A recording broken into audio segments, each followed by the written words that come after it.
Assalamualaikum warahmatullahi wabarakatuh. Alhamdulillah, selalu kita panjatkan puja dan puji kita kehadirat Allah Subhanahu wa taala. Zat yang maha kuat, maha perkasa, maha adil, yang telah menciptakan semua yang di langit, semua yang di bumi, semua yang di kedalaman lautan, terjangkau atau tidak terjangkau oleh mata manusia. Karena memang kata rahasianya adalah la ilaha illallah, la ma'budu bihaqqin illallah. Tidak ada Tuhan yang berhak disembah di langit dan di bumi kecuali Allah. Dan zat yang maha tinggi dan maha pemurah ini telah menggantungkan segala kebutuhan kita dengan memuji namanya Alhamdulillah. Maka sangat wajar kalau kita selalu memanjatkan puji syukur ini kepadanya. Dan kita panjatkan salawat dan taslim kepada Nabi besar Muhammad sallallahu alaihi wasallam, manusia terbaik yang telah dipilih oleh Sang Pencipta Allah. Dan Sang Pencipta Allah bersama malaikatnya juga mengucapkan salam hormat kepada beliau, serta telah ditutup risalah kenabian dan kerasulan dan membaca salawat untuk beliau dijadikan ibadah oleh Sang Pencipta. Seperti biasa teman-teman sekalian, sebulan sekali semoga Allah berkahi, dan di Sabtu kedua ini kita membahas lanjutan serial sahabat, dan kita masuk pada sore hari ini menjelang maghrib insyaallah sahabat yang mulia Sa'ad bin Mu'adz radhiyallahu anhu. Kita akan memulai bahasan kita ini dengan sabda Nabi SAW pada saat Sa'ad bin Mu'adz radhiyallahu anhu meninggal dunia. Kata beliau pada saat melihat jenazahnya, "Hadzal ladzi taharraka lahu al-'arsy wa futihat lahu abwabus sama' wa syahidahu 70,000 minal malaikah." Hadis sahih. Inilah laki-laki yang arsy Allah bergoncang karena kematiannya. Pintu-pintu langit dibuka untuknya dan 70,000 malaikat hadir atau menghadiri jenazahnya. Sabda Nabi SAW ini sudah cukup memberikan gambaran kepada kita tentang siapa figur yang akan kita bahas. Belum pernah ada satupun di kalangan sahabat ridwanullahi alaihim yang memiliki kelebihan seperti ini. Pada saat meninggal, arsy-Nya Allah bergoncang dan juga seluruh pintu langit dibuka untuknya, serta dihadiri jenazahnya dengan 70,000 malaikat. Dan akan kita sebutkan nanti pada saat membahas kematiannya radhiyallahu anhu, gimana para sahabat merasa jenazahnya sangat ringan. Maka kata Nabi SAW, bagaimana tidak sementara para malaikat berlumba-lumba memikul jenazahnya radhiyallahu anhu.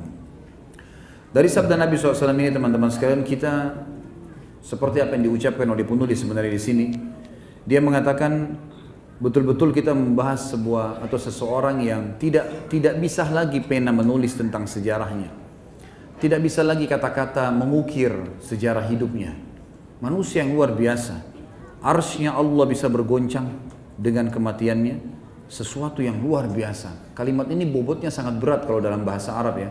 Mungkin karena kita tidak terbiasa di Indonesia menggunakan bahasa-bahasa seperti ini sehingga kita tidak terlalu menganggapnya punya bobot. Tapi bagi orang Arab ada beberapa kalimat yang punya bobot tinggi. Seperti dibahasakan misalnya wa anta, sementara kamu itu adalah kamu. Maksudnya kamu ini siapa? Orang yang punya kelebihan yang sangat banyak. Mungkin dalam bahasa Indonesia tidak dipakai, tapi kalau orang Arab mengatakan pada temannya seperti ini berarti temannya itu luar biasa. Sama juga dengan kalimat-kalimat seperti ini, kalimat yang sangat tinggi sekali. Waktu dia meninggal, arsy-Nya Allah tergoncang, pintu-pintu langit dibuka, kemudian juga dihadiri oleh 70,000 malaikat jenazahnya. Belum lagi nanti akan banyak sekali yang kita sebutkan kelebihan-kelebihan radhiyallahu anhu, di mana kuburan tidak menjepit tubuhnya dan juga sapu tangannya lebih baik daripada dunia dan seluruh isinya nanti di surga. Baik, kita akan mulai teman-teman sekalian dengan sahabat yang mulia Sa'ad bin Mu'adz yang berasal dari suku Aus di Madinah, dan beliau adalah kepala suku Aus. Dan Aisyah radhiyallahu anha memuji, mengatakan thalathatun min banil Ash'al. Ash'al adalah istilah bagi suku Aus dan Khazraj, atau lebih dekat suku Aus sendiri. Karena yang kita sering baca dalam Al-Quran, Muhajirin wal Ansar, kalimat muhajirin adalah istilah bagi sahabat yang hijrah dari Mekah, dan Ansar adalah yang bermukim di Madinah. Ini Ansar punya dua suku induk, Aus dan Khazraj. Aus terkenal dengan keberaniannya dalam peperangan, Khazraj terkenal dengan pertaniannya, kehebatan mereka dalam mengelola perkebunan kurma dan seterusnya. Tapi yang jelas beliau ini adalah kepala suku Aus. Kata Aisyah radhiyallahu anha, 3 orang dari suku Aus ini la ahadan afdala minhum, tidak ada orang yang mengalahkan mereka. Tentu informasi dari Aisyah radhiyallahu anha ini adalah dari Nabi sallallahu alaihi wasallam. Karena Aisyah menyampaikan kepada umat tentang apa yang Nabi sampaikan kepada beliau dan beliau sampaikan kepada kita tentang kedudukan 3 orang ini. Sa'ad bin Mu'ad, yang paling pertama Sa'ad bin Mu'ad, yang kedua wa Usaid bin Hudhair, dan Usaid bin Hudhair, wa Abbad bin Bishr, dan Abbad bin Bishr. Dan ini bagi teman-teman yang pegang buku ada di halaman 134. Juga Ibnu Qayyim mengatakan, fil ansari Sa'ad bin Mu'ad bimanzilati Abu Bakar As-Siddiq fil muhajirin. Di kalangan Ansar di Madinah ada orang yang bernama Sa'ad bin Mu'ad, kedudukannya sama dengan Abu Bakar As-Siddiq dari kalangan muhajirin. Sabun nasu lahu la yadurru jihadu. Semua cacian orang terhadapnya tidak akan berpengaruh dan mengubah jihadnya di jalan Allah. La yadurru jihadu fi sabilillah wasyahadatu fi akhir hayatihi, dan juga mati syahid di akhir hidupnya. Maqdamullahi wa rasulih fauqa ridha makhluk, dan selalu mendahulukan Allah dan Rasulnya di atas ridha makhluk-makhluk. Hakama bihukmillahi min fawqi sab'as samawat, dan dialah satu-satunya hamba Allah yang telah berhukum, maksudnya dari kalangan selain nabi-nabi, yang telah berhukum sebuah hukum yang tepat seperti hukumnya Allah dari atas 7 lapis langit. Wa Jibril nazala liyukhbira am mautihi, dan begitu pula Jibril turun untuk memberitahukan kepada Nabi SAW tentang kematiannya. Walidha taharlaka lahul arsh, dan karena itulah arshnya Allah bergoncang karenanya. Teman-teman sekalian, Sa'ad bin Mu'ad memiliki banyak sekali peran, tapi kita akan mulai dengan masuk Islamnya. Pada saat Nabi SAW mengutus Mus'ab bin Umair radhiyallahu anhu, sebagaimana sudah kita pernah bahas panjang lebar kisah Mus'ab radhiyallahu anhu, salah satu dai Nabi SAW ke Madinah dan juga pemimpin pemegang panji di perang Uhud yang terbunuh mati syahid. Beliau sama Hamzah radhiyallahu anhu ajma'in adalah manusia yang termuliakan di perang Uhud. Pada saat lagi datang ke sana, Mu'adz bin Jabal radhiyallahu anhu, lalu beliau berdakwah, dan termasuk yang beliau sudah dakwah adalah Sa'ad ibn Zurarah, ya, atau As'ad ibn Zurarah tepatnya. As'ad ibn Zurarah radhiyallahu anhu. As'ad ibn Zurarah ini sepupunya Sa'ad ibn Mu'adz. As'ad ibn Zurarah ini, asal teman-teman tahu, beliaulah orang yang pertama setelah masuk Islam mendirikan Jumat pertama di Madinah. Dan beliau mendirikan Jumat pertama di rumahnya karena belum ada masjid. Nabi SAW masih di Mekah.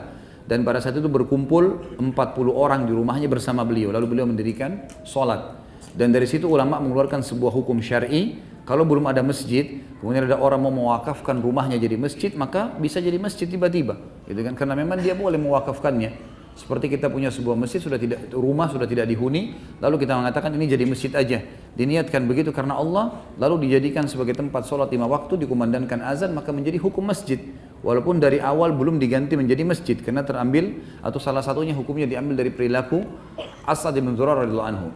As'ad bin Zurarah ini masuk Islam di tangan Mus'ab bin Umair, kemudian dia mendirikan Jumat pertama 40 orang, tetapi yang perlu digarisbawahi, ulama meluruskan tentang pemahaman sebagian orang mengatakan kalau Jumat syaratnya harus 40 orang karena As'ad bin Zurarah melakukannya 40 orang. Padahal ulama hadis membahas mengatakan 40 orang itu karena pada saat itu memang cuma 40 orang yang ikut Jumat. Ya, sementara pendapat yang kuat Jumat itu bisa dilakukan walaupun bersama 2 orang saja, hukum sholat berjamaah. Tentu ini pendapat, ya, ini pendapat di antara ulama. Kalau ada yang mengatakan memang tetap berpegang pada 40 orang itu adalah hak mereka, gitu kan? Tetapi di sini kita menyampaikan khilaf di antara para ulama. Baik, Ibnu Ishaq meriwayatkan bahwa As'ad bin Zurarah membawa Mus'ab bin Umair ke kampung Bani Abdil Ash'al atau suku Aus tadi, dan juga kampung Bani Zafar. Ya. Sa'ad bin Mu'ad adalah sepupu As'ad bin Zurarah. Kemudian As'ad pun mengajak Mus'ab masuk ke dalam kebun milik Bani Zafar. Kemudian di sana ada sebuah sumur namanya Marak. Terjadilah dialog antara Mus'ab bin Umair radhiyallahu anhu, dai Nabi sallallahu alaihi wasallam, yang didampingi oleh As'ad bin Zurarah dengan orang-orang suku Ash'al ini. Gak lama kemudian cukup banyak sekali di antara mereka yang tertarik dengan dakwah Mus'ab karena Mus'ab menyampaikan agar mereka tidak menyekutukan Allah, memperkenalkan siapa itu Allah, bagaimana Rasulullah SAW sudah jelas disebutkan dalam Taurat dan Injil, ciri-cirinya seperti ini dan dia telah membawa kebenaran, inilah ajarannya. Waktu itu ada dua suku, kepimpinan suku Ash'al atau Aus, Sa'ad ibn Mu'ad yang akan jadi tokoh kita ini dengan Usaid ibn Khudair. Sa'ad bin Mu'ad berkata kepada Usaid, wahai Usaid, karena Usaid wakilnya, wahai Usaid, sungguh celaka kita kalau kita membiarkan orang itu, maksudnya Mus'ab bin Umair, datang lalu mempengaruhi suku kita kepada ajaran agama yang baru yang kita belum tahu sama sekali. Pergilah dan hardiklah keduanya, berhentikan si Mus'ab bin Umair dan sepupu saya sendiri yang bernama Asad bin Zurara. Kalau bukan karena saya punya hubungan kerabat dengan Asad, maka saya otomatis akan menghukumnya langsung. Maka Usaid bin Khudair pun mengambil tombak kecilnya, kemudian dia pun datang ke sana. Begitu masuk ke dalam sumur tadi, sumur Marak itu, di sekitar situ mereka duduk dan Mus'ab lagi menyampaikan tentang agama Allah yang dibawa oleh Rasulullah SAW. Maka berkatalah Usaid dari jauh, wahai kalian, ditunjuklah kepada Mus'ab dan As'ad, apakah kalian tidak takut dan tidak malu membawa ajaran yang tidak jelas kepada kami, kemudian mengajak kaum kami tanpa izin kami? Kalau kalian tidak berhenti, maka saya akan menghukum kalian. Maksudnya dia akan membunuh Mus'ab dan As'ad. Maka kata As'ad bin Zurara, bisik kepada Mus'ab, hai Mus'ab, ini salah satu pimpinan suku Ash'al, suku Aus nih. Kalau dia bisa terpengaruh denganmu, maka di belakangnya banyak sukunya. Kata Mus'ab, dan ini pelajaran nanti kita akan ambil dalam pelajaran-pelajaran kita, bagaimana da'i itu sangat hikmah, hakim, ya bijaksana dalam menyampaikan dakwah dan sabar, serta dia tidak tergesa-gesa. Maka dia mengatakan, Mus'ab mengatakan kepada Usaid, wahai Usaid, bagaimana kalau seandainya kau duduk dulu dengar apa yang saya sampaikan. Kalau yang saya sampaikan menarik buat kamu, maka ambillah, karena kebenaran, sebuah informasi. Tapi kalau seandainya yang saya sampaikan sesuatu yang buruk menurut kamu, ya sudah, kamu bisa tolak. Dan saya pun akan berhenti, tidak akan tinggal di kota ini. Maka kata Usaid, pilihan yang bijaksana. Baiklah, ditancapkan tombaknya, kemudian dia duduk sambil mendengar. Baru mendengar beberapa saat, kata As'ad bin Zurara, demi Allah kami melihat cahaya Islam di wajahnya. Karena dia sangat tenang, dia mendengarkan, dia khusyuk. Seperti orang di majelis ilmu kadang-kadang memang kelihatan orang yang mau mengambil ilmu, dia konsentrasi, dia nggak tidur, dia nggak sibuk dengan kegiatan yang lain. Memang dia mau cari ilmunya, apa manfaatnya, tanpa melihat siapa yang berbicara. Karena yang penting ada manfaat apa yang saya dapatkan, karena ini sebenarnya maslahatnya buat individu, buat masing-masing kita. Maka setelah itu dia pun berkata Usaid, demi Allah ini sesuatu yang indah. Bagaimana caranya saya menganut agama kalian? Maka kata Mus'ab dan As'ad, engkau berwudu, engkau mandi, kemudian engkau mengucapkan syahadat, lalu engkau sholat 2 rakaat yang akan kami pandu. Maka Usaid pun melakukannya. Setelah dia mandi, kemudian dia mulai mengucapkan syahadat. Setelah syahadat dipandu untuk sholat 2 rakaat. Kemudian dia mengatakan, sesungguhnya di belakang saya ada seseorang yang merupakan pimpinan Ash'al. Saya ini hanya wakilnya. Kalau dia berhasil kalian pengaruhi masuk ke agama Islam ini, maka pasti semua sukunya akan masuk Islam. Dan saya akan mengirim dia kepada kalian. Pergilah Usaid pulang, membawa tombaknya kembali. Gitu ya. Lalu dia kembali ke sukunya. Sudah ditunggu oleh Sa'ad bin Mu'ad.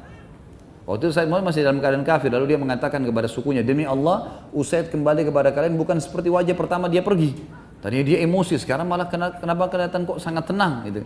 Kemungkinan besar kata ulama menanggapi riwayat ini mengatakan sudah ada cahaya Islam. Karena orang kalau sudah syahadat walaupun berkulit hitam, ada cahaya keimanan, ada cahaya keislaman. Maka dia pun berkata, kata kata Sa'ad bin Mu'ad, hai Usaid, demi Allah kau telah kembali dengan wajah bukan seperti kau pergi. Ada apa sebenarnya? Apa kau sudah menghardik keduanya? Kata Usaid, iya. Saya sudah menghardik keduanya, gitu. Saya sudah mengingatkan, tapi saya disuruh duduk untuk mendengar. Maka saya pun duduk mendengar dan saya melihat tidak ada bahaya dari keduanya. Hanya saja yang kamu harus tahu, selain kamu yang tidak menyukai mereka, ada Bani Harithah, ada satu suku lagi. Memang suku ini saingannya suku Ash'al, gitu kan. Mereka dari luar kota Madinah. Kemungkinan mereka akan datang dan membunuh As'ad ibn Zurara sepupumu karena dianggap membawa ajaran baru sebagaimana kau sangka. Kalau kau tidak membelahnya, maka dipastikan nanti mereka akan membunuhnya. Maka Sa'ad bin Mu'adz radhiyallahu anhu mengambil tombak di tangan Usaid lalu kemudian menuju ke sumur Marak tadi. Waktu tiba di sana tidak ada suku Harithah, gitu kan? Cuma memang sebuah informasi suku Harithah akan datang. Usaid tidak berbohong. Memang suku Harithah yang terkenal mau menghardik Asad bin Zurarah kenapa membawa masuk ke Madinah Mus'ab bin Umair. Ringkas cerita teman-teman sekalian, datanglah ke sana lalu setelah dia lihat tidak ada apa-apa, Sa'ad bin Mu'adz melihat tidak ada apa-apa, maka Sa'ad bin Mu'adz mengetahui kalau wakilnya tadi si Usaid hanya mau dia datang. Lalu dia pun menghardik mengatakan, kalian berdua berhentilah menyampaikan ajaran yang tidak kami ketahui dan jangan pengaruhi orang. Kalau tidak saya akan menghukum kalian berdua. Lalu Asad bin Zurarah membisikkan mengatakan, inilah yang dimaksud oleh Usaid, kepala suku Ash'al. Kalau dia masuk Islam di tanganmu hai Mus'ab, maka pasti sukunya semua akan masuk Islam. Maka Mus'ab mengatakan, wahai Sa'ad, bagaimana kalau seandainya engkau memuliakan majelis kami dengan duduk, kemudian engkau dengarkan, kalau yang kami sampaikan baik menurut kamu, terimalah, karena ini sebuah informasi dan kau tidak rugi apa-apa. Tapi kalau sesuatu yang ini yang kami sampaikan adalah buruk bagi kamu, maka berhentilah, kami akan berhenti dan kami akan keluar dari kota kamu ini. Maka kata Sa'ad, sungguh pendapat yang bijaksana, baiklah, ditancapkan tombaknya lalu dia dengar. Sama kejadian sama Usaid tadi, baru beberapa saat saja dia duduk, kata Asad bin Zurarah, demi Allah kami melihat keislaman di wajahnya. Lalu dia pun bertanya bagaimana caranya untuk menganut agama ini. Maka dipandulah oleh Mus'ab dan Asad mengatakan, engkau mandi kemudian engkau mengucapkan syahadat lalu engkau sholat 2 rakaat yang akan kami pandu.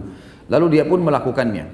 Setelah selesai, maka Sa'ad radhiyallahu anhu tidak pakai tunggu, dia lalu kemudian kembali ke sukunya, lalu dia bertanya kepada sukunya berkata, wahai Bani Abdil Ash'al, apakah kalian mengetahui, apa yang kalian ketahui tentang diriku?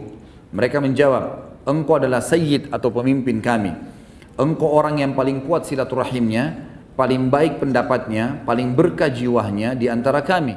Orang yang paling baik, orang yang paling sempurna, pokoknya kamu pimpinan kami. Kata Sa'ad, sesungguhnya perkataan kalian semua, laki-laki dan perempuan adalah haram atasku, hingga kalian semua beriman kepada Allah dan Rasulnya.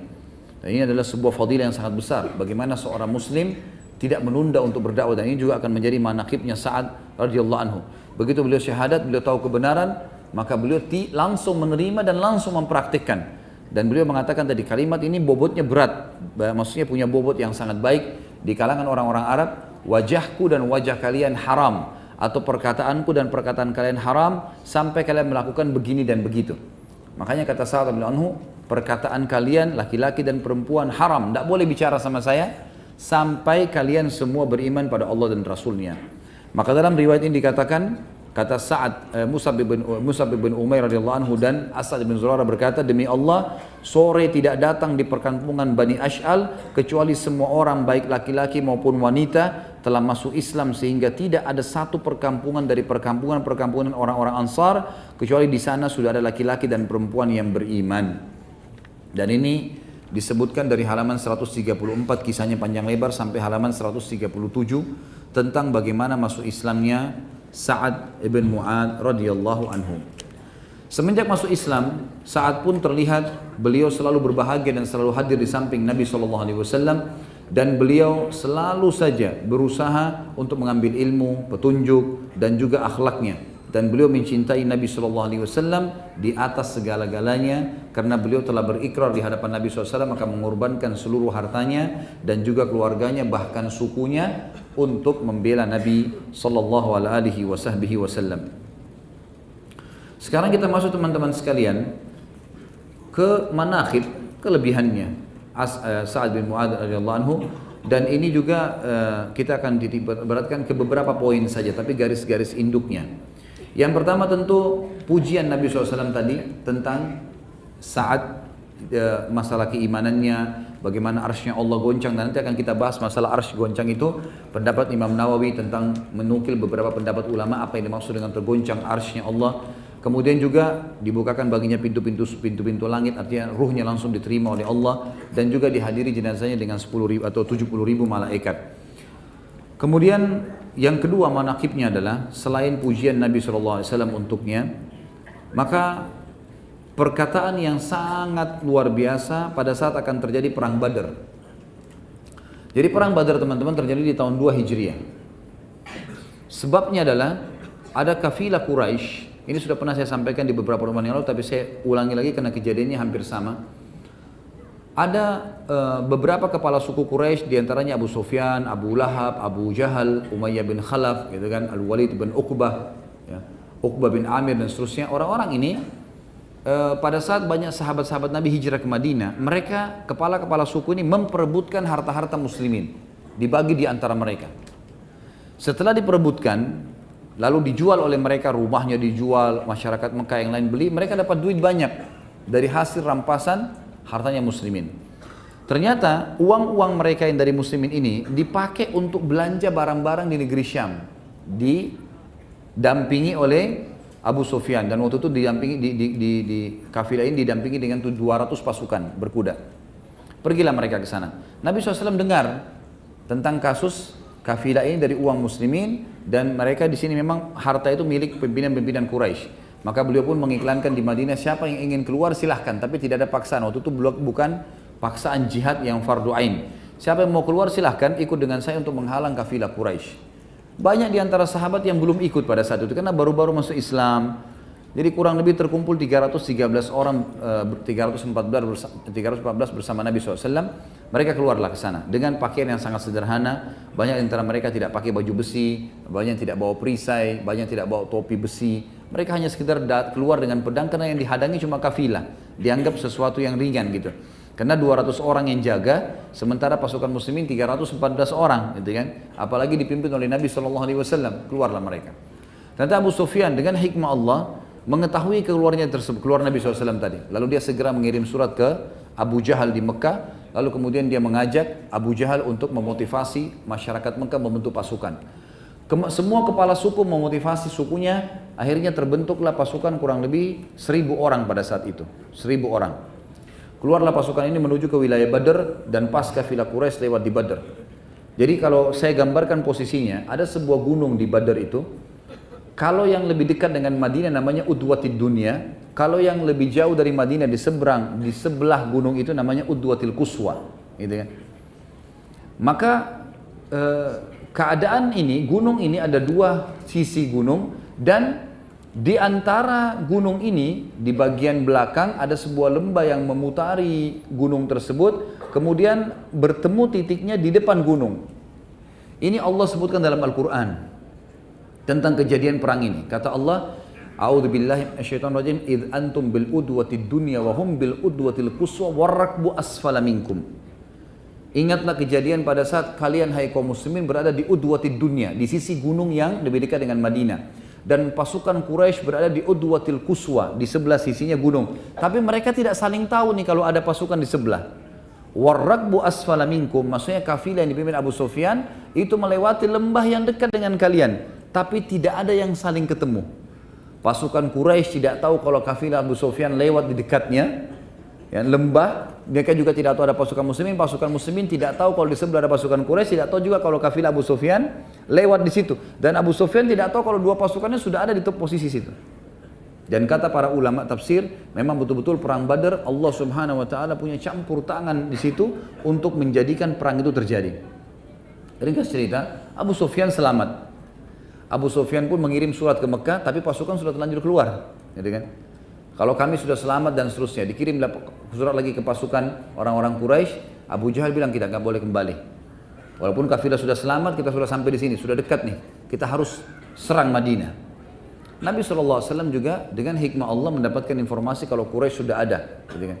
Terjadilah beberapa kasus waktu pada saat itu yang saya tidak jelaskan sekarang tentang perang Badar, cukup panjang.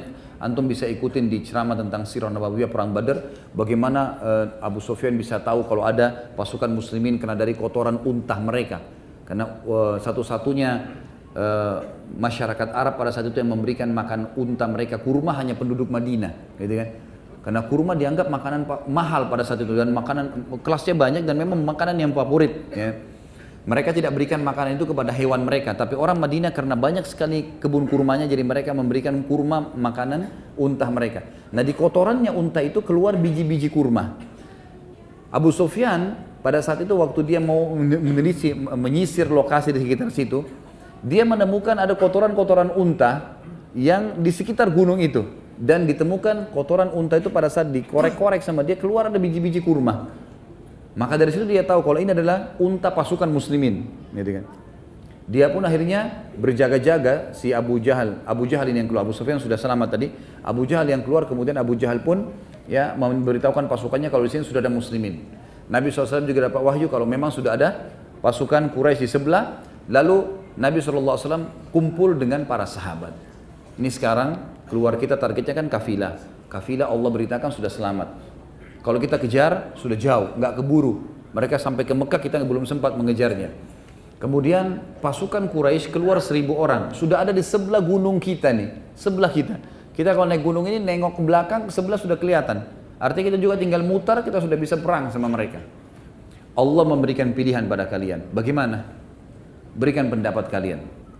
Maka pada saat Nabi SAW menyampaikan masalah itu, berdirilah Abu Bakar radhiyallahu anhu mengatakan, ya Rasulullah, kami ini beriman kepada Anda dalam segala hal, suka dan duka. Maka bawalah kami kemana saja. Anda mau kami berperang, kami ikut. Kejar kafilah, kami ikut. Lawan pasukan Quraisy, kami ikut. Pulang ke Madinah, kami ikut. Bebas. Maka Nabi SAW mengatakan terima kasih kepada Abu Bakar. Lalu Abu Bakar disuruh duduk.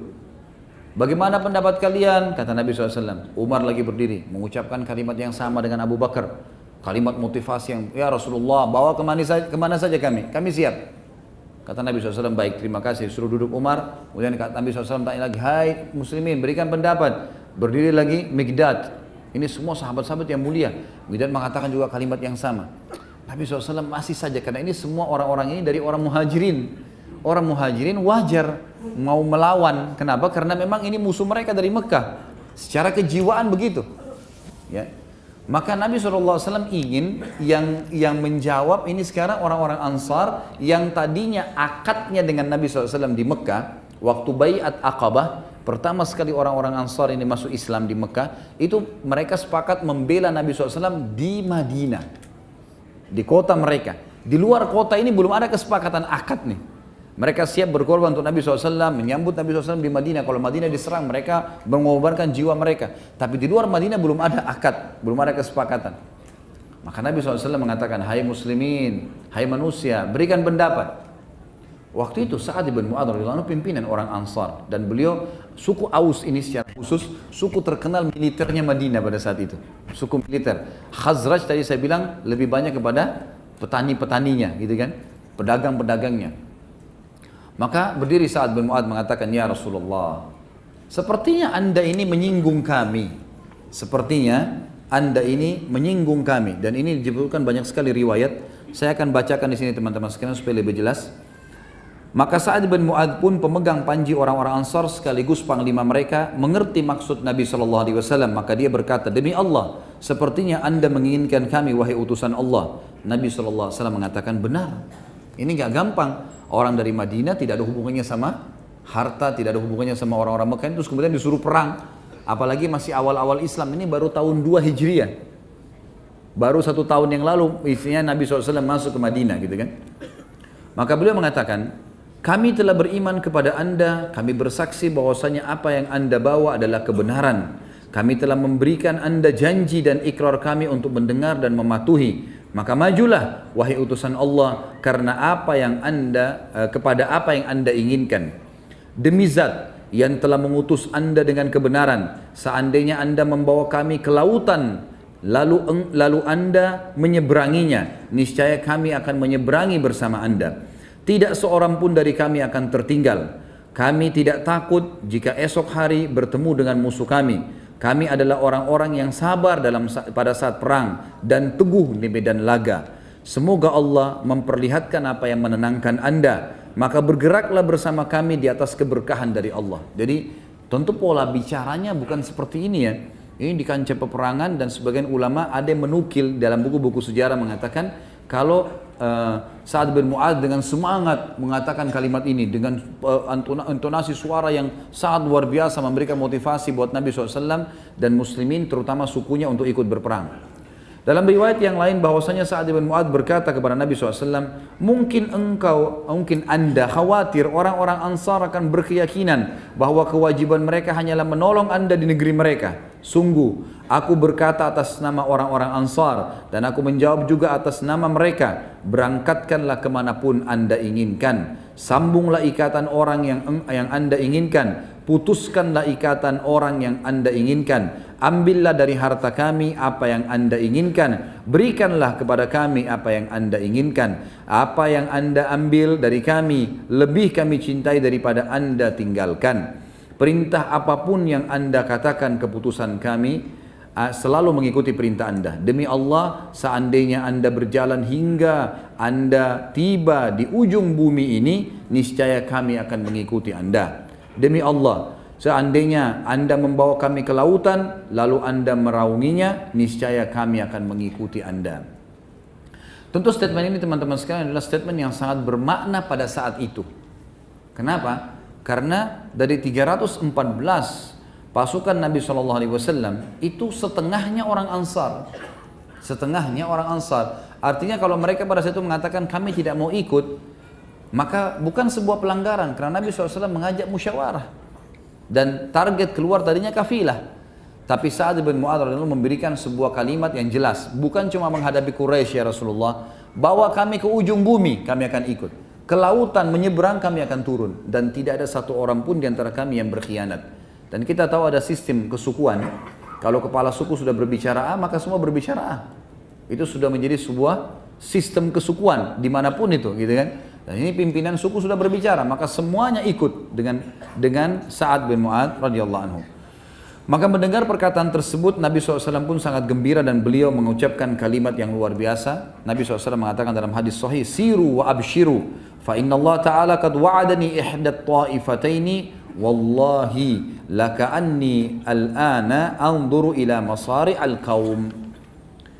Demi Allah, seolah-olah kata beliau di sini, jalanlah kalau begitu dan berbahagialah. Kita sekarang maju, kita menyeberang nih ke posisi pasukan musuh. Maka sesungguhnya Allah, bergeraklah dan berbahagialah karena sesungguhnya Allah telah menjanjikan kepadaku salah satu dari dua golongan. Bisa saja kita mendapatkan kafilah atau kita memenangkan peperangan dengan orang-orang Quraisy walaupun jumlah mereka lebih banyak. Dan ketahuilah demi Allah seolah-olah aku sekarang sedang diperlihatkan tempat kematian musuh-musuh ini. Jadi memang nanti setelah perang Badar kita lihat bahwasanya banyak sekali orang-orang Quraisy yang terbunuh pada saat itu. Banyak sekali yang terbunuh di perang Badar. Kemudian Nabi SAW mengumpulkan jenazah mereka sambil berkata di depan para sahabat, apakah kalian sudah tahu, apakah kalian sudah melihat dan mendapatkan apa yang Tuhan kalian ancamkan? Lalu kata Umar, ya Rasulullah, mereka jenazah, apa yang mereka dengarkan nih?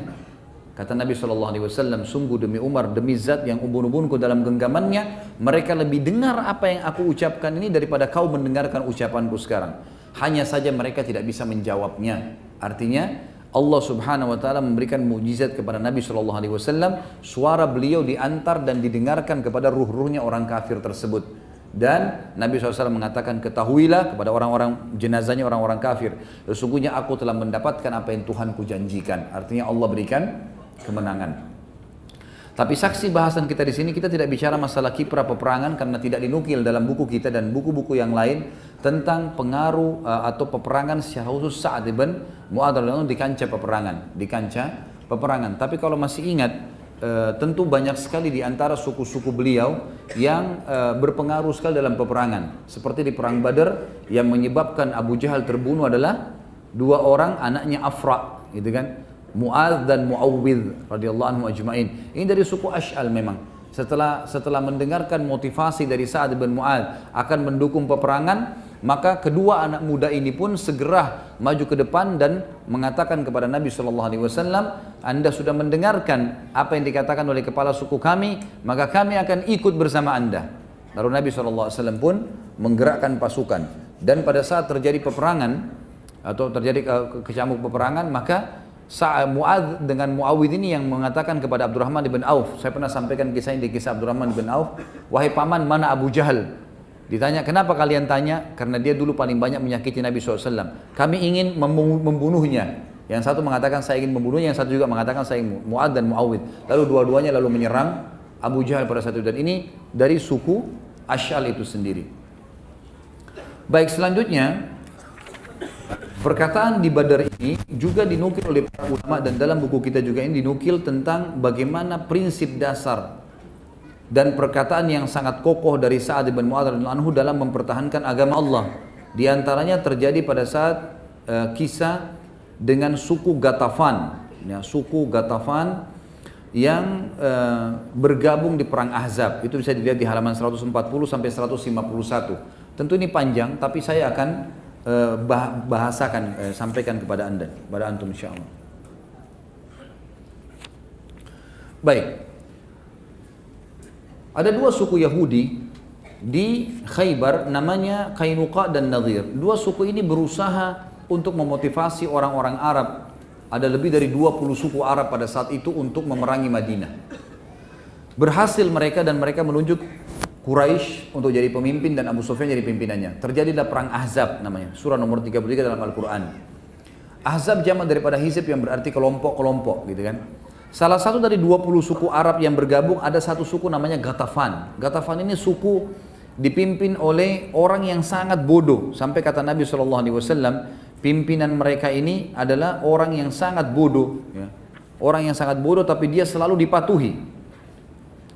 Dan suku ini dipimpin oleh Uyainah bin Hasan namanya. Uyainah bin Hasan dan Al-Harith bin Auf. Uyainah ini orang yang bodoh sekali. Sampai kata Nabi SAW, Ghabiyyu muta'. Ghabi ini orang yang bodoh sekali tapi selalu dipatuhi. Yang akan mengangkat 10.000 pedang di belakangnya. Waktu bergabung dengan pasukan Ahzab, Ghatafan ini mendominasi. Dari 10.000 pasukan yang bergabung di Ahzab, 4.000 dari Ghatafan. Suku-suku lain ini, 20 suku ini semuanya terpecah di 6.000-nya. Jadi mereka sangat besar. Maka Nabi SAW mengirim informasi di malam hari. Ada sahabat yang turun dari Khandak, dari parit, kemudian mendatangi suku Ghatafan ini diam-diam. Lalu menemui Uyainah bin Hasan dan juga tadi salah satunya Al-Harith bin Auf.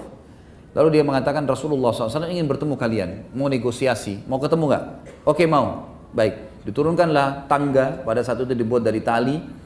Kemudian mereka turun malam hari, mengindap-ngindap, kemudian sampai masuk ke Madinah. Lalu Nabi SAW temui mereka. Nabi SAW negosiasi.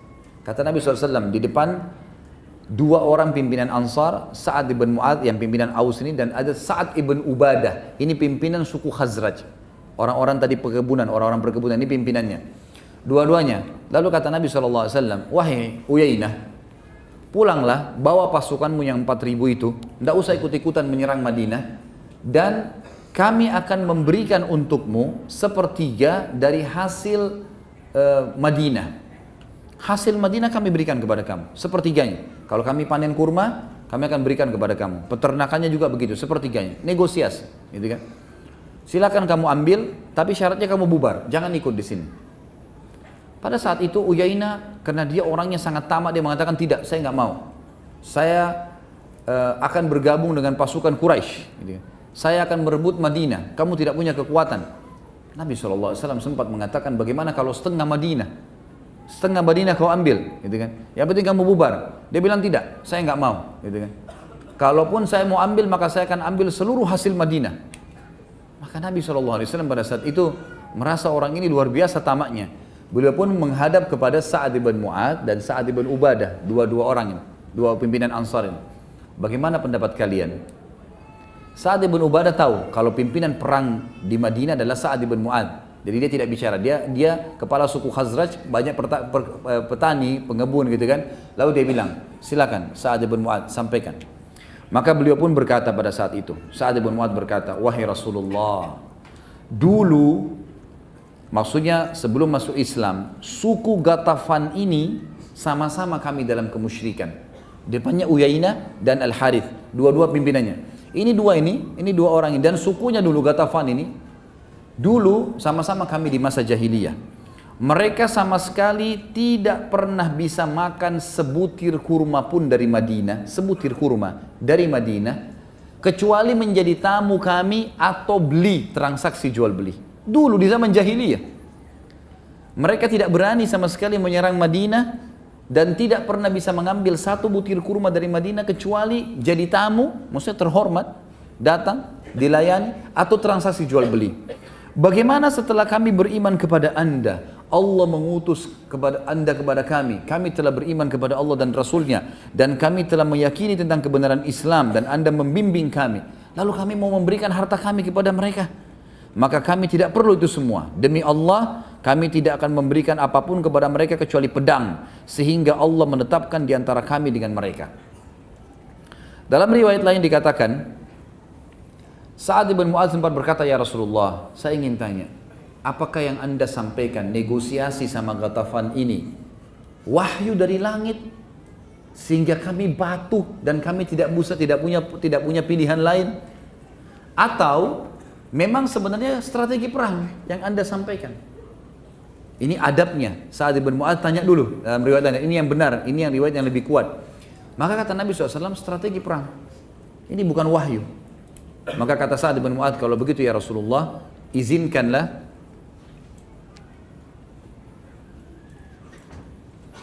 jemaah ikhwan tolong maju, merapat. Ada penyampaian dari panitia. Tolong merapat. Lebih rapat tolong. Karena di belakang sudah penuh, silakan ke depan dulu. Ya, bisa merapat ke kiri kanan. Dan di daerah gorden, pemisah hijabnya jangan disandarin kalau ada yang sampai ke sana. Jangan sampai gordennya jatuh ke tempat akhwatnya. Baik, merapat. Jazakumullah khair.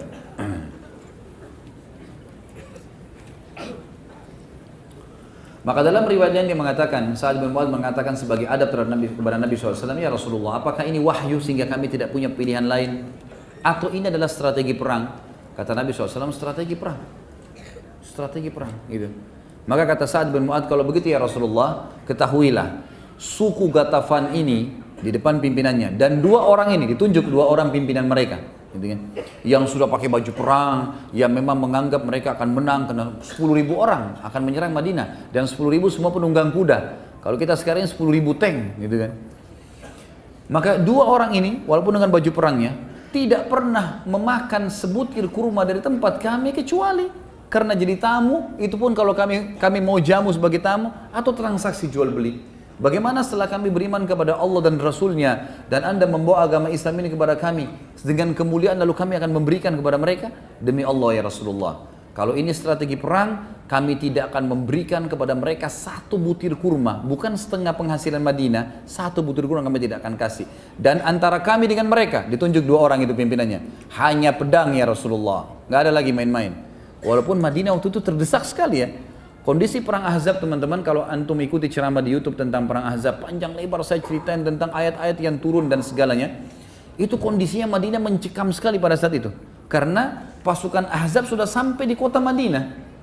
Dan kalau posisinya, kalau sekarang kota Madinah, itu pasukan Ahzab sudah dalam Madinah. Karena lokasi perang Khandak itu sebenarnya berada di kota Madinah. Berada di kota Madinah, mereka sudah sampai ke dalam. Dan ini tinggal parit dan beberapa gunung-gunung yang membentengi Madinah saja, gitu kan. Dengan hikmah Allah terjadi kemenangan pada saat itu. Jadi memang mencekam sekali. Sampai Umar mengatakan radhiyallahu anhu, kami pada saat orang-orang Quraisy lagi menyerang, pernah karena mereka mengepung selama 43 hari, 45 hari. Mereka mengepung Madinah. Itu pernah satu hari karena mereka kecewa beberapa hari sampai puluhan hari mereka tidak bisa masuk. Satu hari pernah mereka menyuruh kuda-kuda mereka untuk menyentakkan kaki-kakinya di pinggir parit sehingga tanahnya pada merosot semua ke dalam, gitu kan. Karena kan dalamnya 7 meter, lebarnya sekitar 15 meter, besar sekali khandaknya. Maka mereka buat itu, 10.000 kuda, semua secara serentak menggetak-gentakan kaki mereka sehingga berjatuhanlah tanah sehingga menutupin parit itu. Kata Umar, kami pun sibuk menolak mereka, menolak musuh itu sambil melemparin dengan batu, melemparin dengan panah, melemparin dengan tombak dari pagi sampai malam. Ya, dari pagi sampai malam. Sampai seseorang di antara kami hanya berhenti sholat lalu kembali lagi melawan orang-orang Quraisy, gitu kan. Dan pada saat itu Umar bin Khattab mengatakan, saya belum sholat asar kecuali beberapa saat sebelum maghrib. Lalu setelah selesai, pas malam Quraisy akhirnya sudah keletihan, mereka berhenti. Tapi tanah-tanah parit sudah banyak yang masuk di parit itu kan. Dan ini keesokan paginya pasukan Quraisy sudah bisa menyerang Madinah karena sudah sulit untuk dikeluarkan lagi tanahnya kan. Malam itulah Allah datangkan badai yang dingin. Yang jelas pada saat itu sulit sekali mencekam kota Madinah. Semua laki-laki tidak boleh pulang ke rumahnya. Nabi SAW instruksikan semua laki-laki tidak boleh tinggal kecuali orang yang tua atau sakit. Semua harus ada di parit. Dan kalau meja ini kita ibaratkan Madinah, maka Quraisy di tempat posisi antum ini ujung meja ini adalah paritnya, gitu. Jadi sudah depan mata, ini parit sudah tertutup maka bisa masuk. Ini sudah kota, di tengah-tengah kota. Semua wanita dan anak-anak kecil serta orang tua sudah ditaruh di satu benteng, dan ini benteng di paling belakang kota Madinah. Di sebelahnya suku Quraidah. Nanti akan kita jelaskan masalah suku Quraidah karena perannya Sa'ad bin Mu'adz di dua, suku Ghatafan dan suku Quraidah. Yang jelas pada saat itu teman-teman semua sangat mencekam, dan Nabi SAW negosiasi bukan karena Nabi pengecut, tapi Nabi SAW melakukan strategi perang. Artinya kalau bisa nego dikasih, ya ini kasih nego, gitu kan. Tapi setelah mendengar kalimatnya Sa'ad radhiyallahu anhu, dan Sa'ad berdiri sambil menunjuk wajahnya Uyainah bin Husain dan Harith bin Auf. Beliau mengatakan, pulanglah kalian berdua, kembali ke pasukan, karena antara kami dengan kalian hanya pedang. Percuma, nggak bakalan negosiasi. Selama ini bukan wahyu, kami gak akan negosiasi. Nggak ada satu butir kurma pun kalian bisa makan dari Madinah. Pulang, suruh pulang. Maka pulanglah dua-duanya ini, gitu kan? Pulanglah dua-duanya. Baik, pada saat itu teman-teman sekalian, pendapat yang disampaikan oleh Sa'ad bin Mu'adz ini pendapat yang betul-betul luar biasa. Artinya Uyainah bin Husain ini pada saat kembali dan dia bahasakan itu kepada orang-orang Quraisy bisa tambah yakin kalau memang perang saja, nggak ada negosiasi. Gitu kan? Apalagi ini 4.000 pasukan mendominasi 40%-nya. Ala kulli hal, pada saat itu akhirnya kembali mereka semuanya, kembali. Dan ulama mengatakan ini betul-betul jiwa kesatria, di mana keberanian, kepahlawanan dan penolakan untuk terhina dari diri Sa'ad bin Mu'adz radhiyallahu anhu. Dan ulama hampir seluruhnya mengatakan dari statement-statement yang tegas seperti inilah yang membuat Allah Subhanahu wa taala meninggikan derajatnya Sa'ad yang sampai arsy-nya Allah goncang nanti pada saat dia meninggal. Karena keputusannya selalu mutlak, agama Allah benar-benar salah-salah, selesai. Gitu. Sampai mati pun kita tidak akan menyerah. Seperti itulah kurang lebih. Maka pada saat itu pun semuanya kembali, ya, semuanya kembali. Si Uyainah bin Husain kembali, gitu kan, ke pasukannya. Lalu Nabi SAW mengatakan, semoga Allah menjagamu, hai Sa'ad, atas keputusanmu ini, dan semoga Allah merahmatimu. Perlu kita garis bawahi teman-teman sekalian, setiap kali Nabi SAW mengucapkan kepada seorang sahabat, semoga Allah merahmatimu, itu berarti kau akan mati. Jadi itu isyarat kalau orang itu akan mati syahid, gitu kan. Maka perkataan ini waktu didengar oleh Sa'ad tersenyum lalu mengatakan, Alhamdulillah ya Rasulullah, wajabat. Artinya itu akan diijabah sama Allah. Itu yang saya mau, mati syahid, gitu kan. Akhirnya pasukan Ahzab kembali, tentunya kita tidak bicara tentang perang Ahzab. Dan pada saat itu ada satu namanya Naim bin Mas'ud yang akhirnya malam itu juga waktu Quraisy sudah berhasil menjatuhkan tanah-tanahnya, waktu Ghatafan kembali kan, Ghatafan kembali ini orang-orang Quraisy akhirnya mulai melakukan itu. Ternyata pengaruh mungkin dari Ghatafan ini yang dipermalukan tadi, akhirnya mereka gerakkan Quraisy mulai menyerang dengan kaki-kaki kuda mereka keesokan paginya. Maka besok ini hari ketiganya sudah bisa diserang Madinah. Malam itu dengan hikmah Allah, Nabi SAW berdoa agar diberikan kemenangan dan Allah SWT ijabah. Pada saat itu sangat dingin sekali. Maka ada satu orang Quraisy namanya Naim bin Mas'ud masuk Islam malam itu, pimpinan Quraisy. Entah bagaimana hikmahnya, dia lihat tanah sudah mulai tertimbun di khandak, di parit, dia turun, lalu dia lempar kertas suratnya, kulit binatangnya ke arah kemahnya muslimin, isinya, saya ingin bertemu dengan Muhammad. Maka dia turunkan, pamit dengan Nabi SAW, Nabi SAW mengatakan diizinkanlah. Naik dia ke atas. Kenapa Naim? Saya tertarik dengan agama Islam. Asyhadu an la ilaha illallah wa anna Muhammad Rasulullah.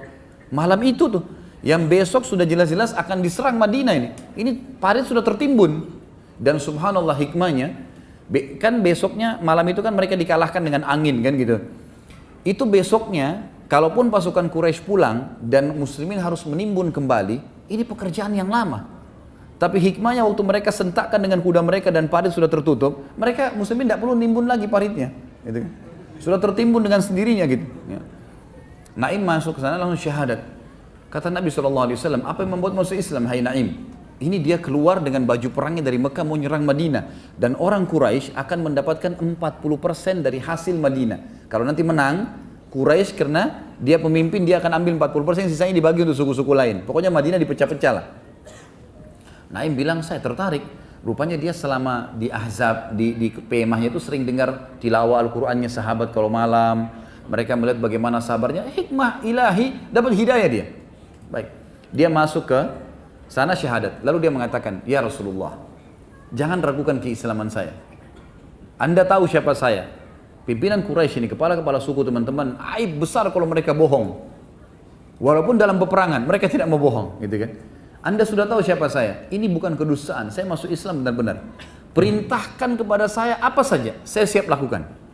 Kata Nabi SAW, hai Naim, kau satu orang, gitu kan? Tapi kalau kau mau, kacaukan mereka. Kata Nabi SAW, kacauin mereka, silahkan, buat apa saja. Ya Rasulullah, tapi kalau begitu saya harus berbohong nih. Saya kalau kacauin mereka nih, ada yang harus saya lakukan. Saya harus memutar balik fakta.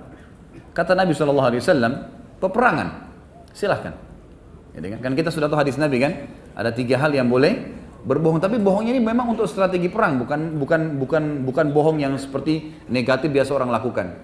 Maka Naim pun kembali ke pasukan Quraisy, dia kumpul. Dia bilang, ayo kumpul semua orang-orang Quraisy, kumpul semua. Kumpul semua lalu dia mengatakan, hai Quraisy. Maaf, dia pertama bukan ke Quraisy, dia ke suku Quraidah.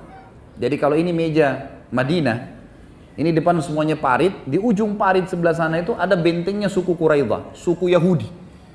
Jadi Qainuqa dan Nadir yang sudah diusir dari Madinah, itu yang membentuk pasukan Ahzab dari luar. Ini suku Quraidah di pinggir sana. Ini satu-satunya jalan untuk masuk. Nanti kita akan bahas Quraidah sebentar. Yang jelas teman-teman sekalian, Quraidah ini pintu masuk. Dan besok Quraisy sudah sepakat, ini pasukan lewat parit, ada juga yang lewat bentengnya Quraidah untuk masuk ke Madinah. Jadi besok ini sudah kemenangan.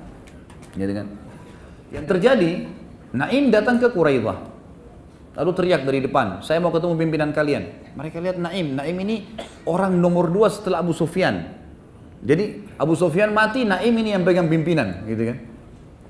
Maka si Naim ini kemudian bilang, ketemu sama orang-orang Quraidah, apakah kalian berpikir, perlu kalian tahu, orang-orang Quraisy ini sudah jenuh, 40 hari lebih tidak pernah berhasil menembus Madinah, gitu kan? Melalui kalian pun besok mungkin bisa berhasil, mungkin tidak. Tapi ketahuilah, kalau Quraisy sempat pulang ke Mekah, pasukan Ahzab bubar, kalian akan habis dibantai sama muslimin. Karena kalian berkhianat. Karena Quraidah ini punya akad, kesepakatan dengan Nabi membela Madinah, tidak akan berkhianat. Karena 2 suku teman mereka, Qainuqa dan Nadir sudah diusir dari Madinah karena berkhianat, kan gitu. Maka kata Naim, kalau kami pulang semua ini, kalian akan habis dibantai oleh muslimin, gitu. Ini bahaya, kalian tidak akan bisa membela diri. Betul juga, apa saran kamu? Kata orang-orang Quraisy, apa saran kamu? Dia bilang, saran saya, ambil 10 orang Quraisy, minta pimpinan mereka bergabung di pasukan kalian untuk nyerang besok. Supaya kalau Quraisy lari, mereka tidak berani lari karena ada 10 pimpinannya di sini. Kata orang-orang Quraisy, benar juga, baiklah kalau gitu, kita akan lakukan. Naim bilang, baik, saya pamit. Dia keluar, dia nggak nunggu nih. Dia keluar, dia kembali ke pasukan Ahzab, ketemu Abu Sufyan. Ada berita penting, ayo kumpul semua. Kumpul semua, lalu kata Naim, bagaimana kedudukan kalian, kedudukan saya di sisi kalian? Oh, kau pimpinan kami, kamu begini, kamu begitu. Siapa yang tidak percaya? Kalian tahu kan bagaimana musuhnya saya sama Muhammad? Oh iya, ini orang paling musuh, gitu kan?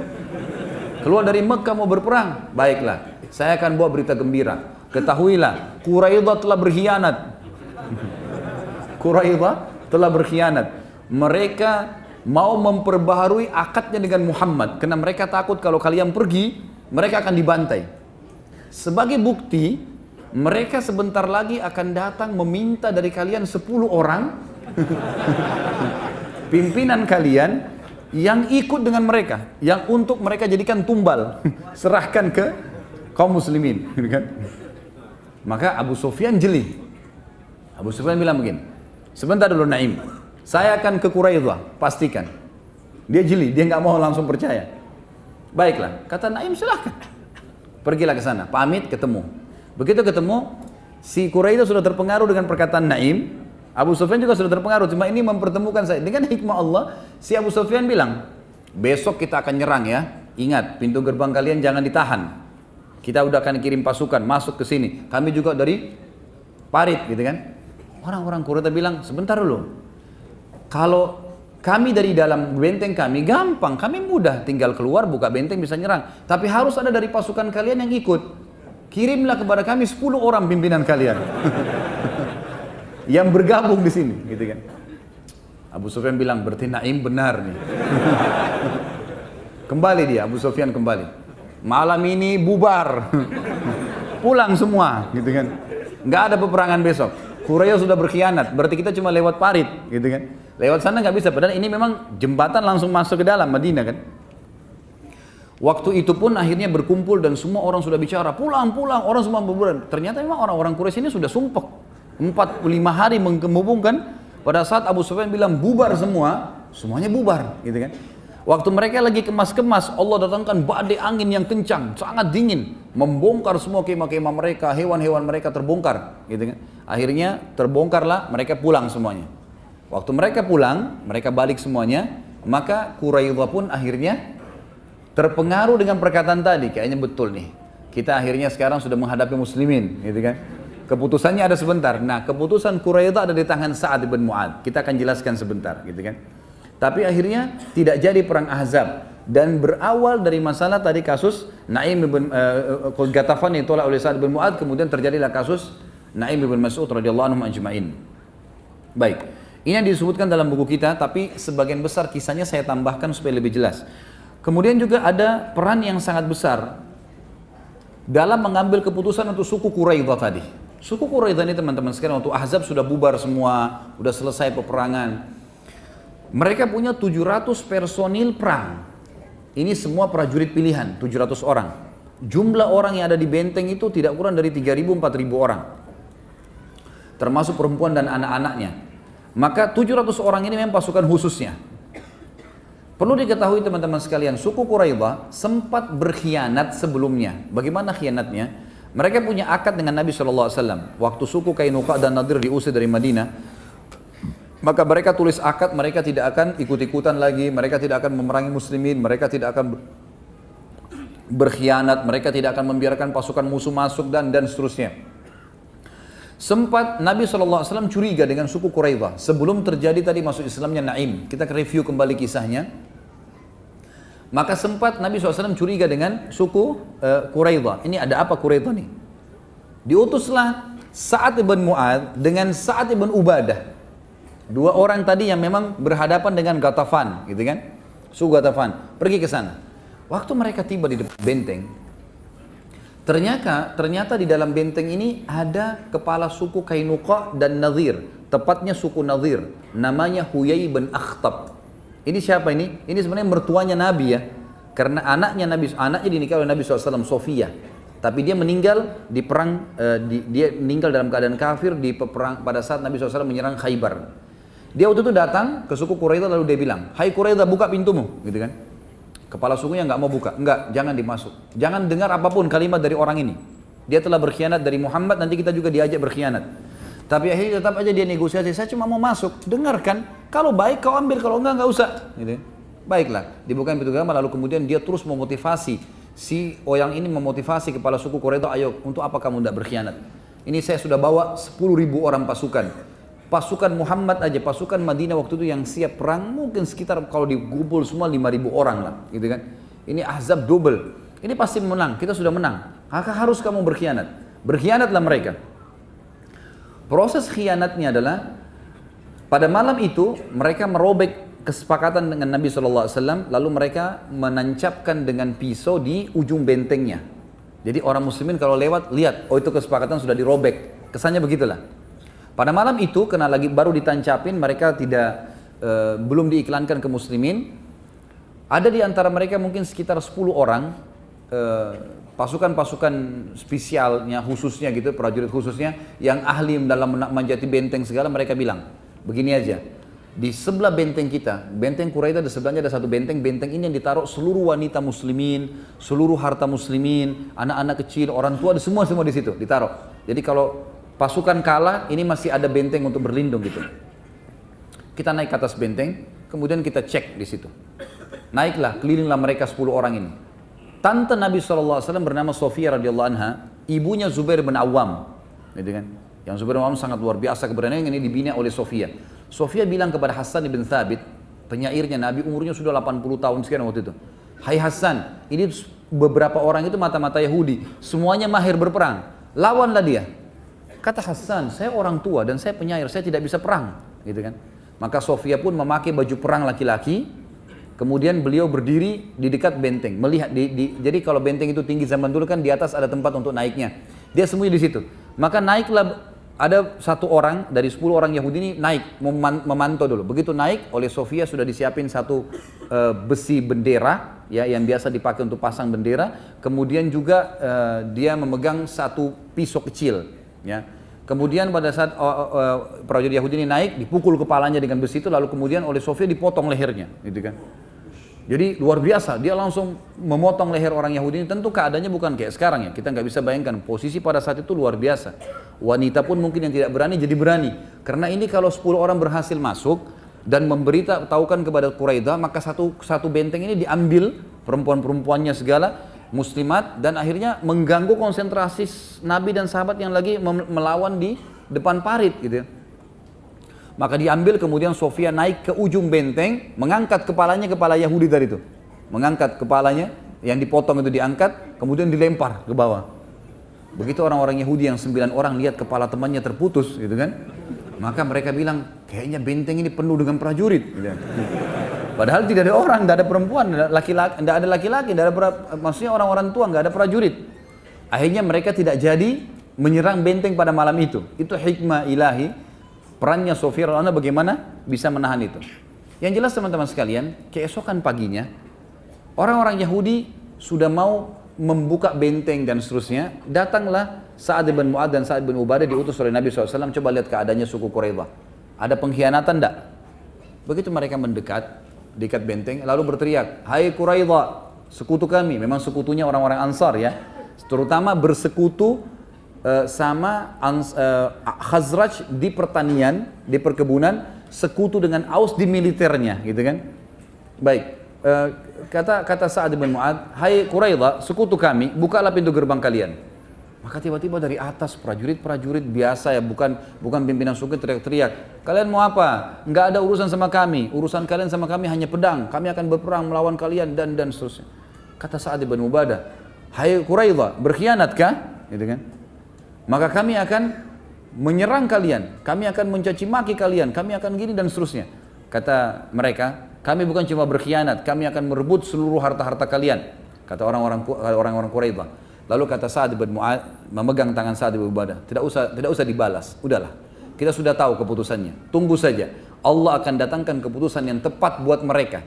Garis bawahi kalimat ini ya, Allah akan ambilkan keputusan tepat buat mereka. Nanti ini ada hubungannya dengan keputusan Sa'ad bin Mu'adz untuk membunuh 700 pasukannya Quraidah nanti, pada saat mereka sudah terkalahkan.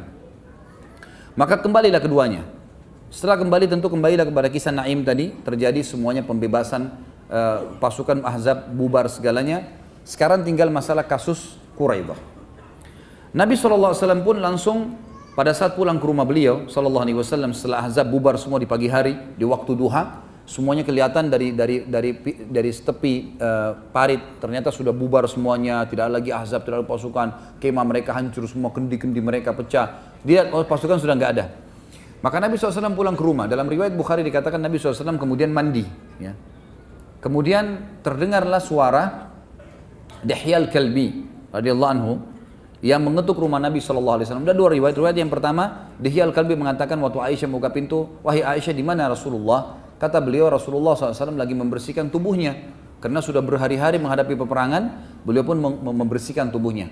Kata dia, beritakanlah kalau Dihya ingin ketemu. Itu riwayat yang pertama. Riwayat yang kedua, Nabi SAW mendengar suara Dihya dari depan sambil mengatakan, ya Rasulullah. Maka Nabi SAW spontan menutup kembali badannya sebelum mencuci badan beliau SAW, memandi, menutup kembali dengan baju perang, dan Aisyah mengatakan, saya pun kaget dan mengatakan, ya Rasulullah, ada apa? Kata Nabi SAW, dia adalah Jibril. Jibril menjelma menjadi Dihyal Kalbi radhiyallahu anhu.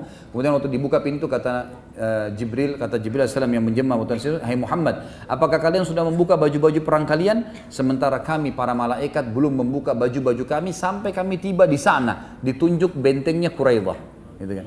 Perintah Allah, gitu. Maka Nabi SAW segera iklankan, tidak ada muslimin yang boleh istirahat malam itu juga kecuali di Quraidah. Datang ke sana semuanya. Pagi itu tidak ada yang boleh istirahat kecuali semuanya di Quraidah. Semuanya pergi ke sana. Nabi SAW jalan sampai kata para sahabat, kami pun melihat Nabi SAW bergegas dengan cepat menuju ke sana, gitu kan. Lalu setiap tiba di satu suku Ansar, ada cabang-cabang suku ditanya, apakah ada orang yang lewat di sini? Mereka mengatakan Dihyal Kalbi, menggunakan kuda yang besar dan ada pelanahnya diselimuti dengan buludur warna biru. Kata Nabi SAW, itu Jibril, segera kejarlah ke sana, kejar di sana. Seluruh muslimin disuruh gabung di Quraidah pada saat itu. Sampai Nabi SAW mengatakan jangan ada yang sholat asar pada saat itu kecuali di Quraidah. Kalaupun telat, jalan ke sana karena cukup jauh di ujung Madinah. Iklankan semua. Maka sahabat semua pada jalan. Ada yang sempat sholat asar di perjalanan, ada yang sholat asar pas tiba di sana. Belum sholat asar, sudah maghrib, gitu kan? Mereka sampai di sana malam harinya. Maka mereka berkata, ya Rasulullah, ada di antara kami yang belum sholat asar. Kata Nabi SAW, siapa yang sudah sholat asar baginya sudah benar, siapa yang belum sholat asar maka sholatlah. Karena Nabi SAW mengatakan jangan sholat asar kecuali di Quraidah. Seperti itulah. Lalu Nabi SAW mengepung Quraidah 25 hari. Mereka ketakutan sendiri. Pada saat mereka ketakutan teman-teman sekalian, maka mereka akhirnya patuh dengan hukum Allah. Beberapa sahabat sempat teriak mengatakan, hai Yahud, mengalahlah dengan hukum-hukum Allah dan hukum Rasulnya. Lalu mereka berkata, apa kira-kira hukum Nabi kalian? Ada satu orang Ansar mengatakan, tentulah kalian akan dipenggal, gitu kan? Karena berkhianat, gitu kan? Lalu mereka ketakutan, mereka tidak mau. Kalau gitu kami nggak mau turun, gitu kan? Kami nggak mau buka pintu bentengnya. Lalu kata seorang Ansar lagi yang lain, lalu kalian mau terima hukumnya siapa? Kalau bukan hukumnya Nabi SAW. Mereka mengatakan hukumnya Sa'ad ibn Mu'ad. Siapa Sa'ad ibn Mu'ad ini? Pimpinan Aus. Aus sekutunya Quraidah, gitu kan? Mereka tidak tahu kalau nanti Sa'ad ibn Mu'ad ini malah menyusahkan mereka, gitu. Kami mau turun tapi bukan pada hukum Muhammad, hukumnya Sa'ad ibn Mu'ad. Baiklah, kata Nabi SAW, panggil Sa'ad ibn Mu'ad. Waktu itu, perlu juga kita ketahui, tadi ada yang belum saya ceritakan teman-teman. Waktu pasukan Ahzab lagi menjatuhkan tanah-tanah di pinggir parit tadi, muslimin memanahi dengan panah, melempar dengan tombak, juga ada di antara mereka yang memanahi muslimin. Nah, salah satu panah Quraisy sempat kena di daerah lengan sebelah kanan, ya, sebelah kanannya Sa'ad bin Mu'ad. Jadi dia pakai baju perang, tapi baju besi itu cuma setengah saja. Ada biasanya orang pakai utuh sampai di tangan, ini enggak, punyanya dia sampai setengah. Sampai Aisyah mengatakan, aku sempat melihat Sa'ad bin Mu'ad lewat di depan rumahnya Nabi SAW. Kemudian di sisi kanannya, tangannya tidak dilapisi dengan besi, dan aku khawatir kalau itu akan mencederainya. Ternyata memang anak panah Quraisy ada yang meleset dan kena di tangan kanannya Sa'ad bin Mu'ad, lalu mengeluarkan darah yang sangat banyak. Karena letihnya Sa'ad bin Mu'ad, waktu itu sangat letih karena pendarahan yang banyak, Nabi SAW suruh membuat kemah di dekat masjid Nabi SAW, lalu khusus untuk istirahatnya Sa'ad di situ. Jadi Sa'ad tidak usah ikut ke Quraidah, gitu kan? Tapi waktu orang-orang Quraidah minta Sa'ad yang memberi hukum, Nabi SAW kirim, coba panggil Sa'ad, bisa nggak dia datang? Maka Sa'ad datang, waktu dipanggil, Nabi SAW memanggil anda. Dia bilang, baiklah, saya datang kalau Rasulullah yang panggil. Beliau dikatakan dalam riwayat, ditidurkan di atas keledainya, itu dalam kondisi lemah sekali, gitu kan? Sampai tiba di sana, maka Nabi SAW berkata, berdirilah untuk tuan kalian. Maka para orang-orang Ansar pun berdiri dan Muhajirin pun juga berdiri. Waktu melihat Sa'ad datang dan melewati sukunya, suku Ash'al namanya, karena ini sekutu orang-orang Quraidah, kata mereka, wahai Sa'ad, mereka adalah sekutu kita, maafkanlah, ya, karena keputusan di tangannya dia nih, maafkanlah, gitu kan, atau ringankanlah hukumannya, karena mereka sudah mengalah.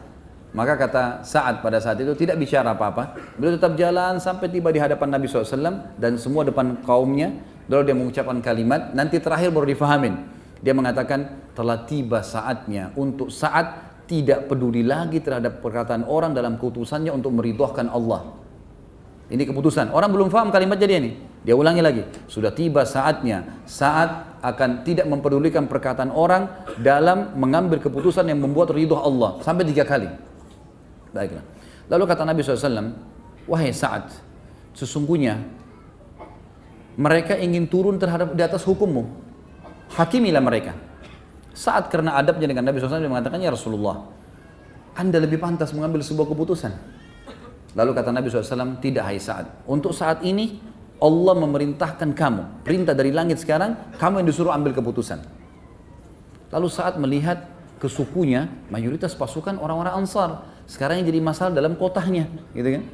Maka dia bilang, dia tahu ada beberapa orang-orang sukunya ini yang mungkin partner bisnis sama orang-orang Yahudi Quraidah ini. Nanti mereka berat dan segalanya. Dia bilang, ya Rasulullah, saya ingin tanya satu hal dulu. Boleh? Silahkan. Apakah di sini suku-sukuku ini, semua sukuku di sini, ridho kalau aku mengambil sebuah keputusan? Iya, tentu saja kami ridho, kata sukunya. Lihat lagi orang muhajirin. Wahai muslimin saudaraku, apakah kalian ridho dengan keputusan kalau aku ambil keputusan? Iya, kami ridho. Enggak satupun kami di antara kami yang akan menolak. Lalu dia balik arah Nabi SAW di hadapan beliau. Lalu ada kemahnya Nabi di sebelah kanannya Sa'ad. Sa'ad tidak mau kesannya kayak menggurui Nabi atau melampaui Nabi, maka beliau mengatakan, apakah pemilik kemah ini juga ridho kalau saya mengambil keputusan? Nabi SAW tidak dikatakan apakah Nabi setuju enggak? Apakah pemilik kemah ini juga setuju kalau saya ambil keputusan? Kata Nabi SAW, iya hai Sa'ad. Kalau begitu hai muslimin, keputusan saya, semua laki-lakinya Quraidah dibunuh. Semuanya. Semua perempuan dan anak-anaknya jadi tawanan perang, jadi sahaya, gitu kan? Hartanya dibagi sebagai ghanimah, selesai keputusannya.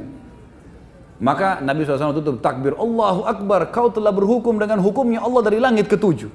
Allah sebenarnya mau keputusan itu, tapi kau keluarkan dari mulutmu hukum yang Allah inginkan tadi. Maka ini sebuah keputusan yang luar biasa dari Sa'ad. Keluar semuanya, pasukan Quraidah ini. Waktu lewat, gitu kan? Dia ulangi lagi kata-katanya Sa'ad. Sudah tiba saatnya untuk Sa'ad tidak mempedulikan celaan orang untuk mendapat ridha Allah. Selesai. Lewatlah orang-orang Quraidah. Diikat semua laki-lakinya, 700 orang itu. Perempuannya semua dibagilah hartanya segala macam. Tinggal 700 orang. Ada beberapa orang tentu yang selamat ya.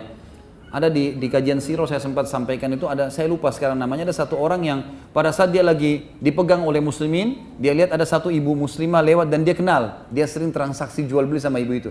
Lalu dia teriak, hai ibu, saya mau disembelih gitu. Ya, maafin saya, lindungin saya gitu. Maka ibu itu pun mengatakan kepada pasukan muslimin, sebentar, saya mau lindungin orang ini. Dibawa ke Nabi SAW, ya Rasulullah ini lindungan saya. Kata Nabi SAW, silahkan ambil. Gitu kan. Maka orang itu pun syahadat. Orang syahadat, setelah dia syahadat dia bilang, Alhamdulillah, gara-gara syahadat saya nggak jadi dibunuh. Kisah pada saat itu tentunya. Yang jelas ada beberapa orang yang ada kisah-kisah unik. Kalau antum ikutin di sirah itu ada kisah tentang perang Bani Quraidah. Panjang lebar ceritanya. Karena ini masih ada pelajaran-pelajaran yang kita bahas nanti, jadi saya tidak bisa bahas semua. Ringkas cerita, dikumpullah 700 orang itu, kemudian dibawa 10 orang lalu dibunuh, gitu kan? Hukuman terhadap pengkhianatan. Mungkin orang teman-teman sekalian kalau dengar sepintas kisah ini, wah muslimin juga membantai, gitu kan? Kasusnya ini bukan masalah membantai teman-teman sekalian. Kasusnya kalau Quraidah malam itu, hari itu membuka bentengnya, satu Madinah habis. Dan perlu kita garis bawahi, muslimin waktu itu pusatnya di Madinah. Artinya kalau habis semua ini. Pengkhianatan mereka bukan pengkhianatan yang biasa.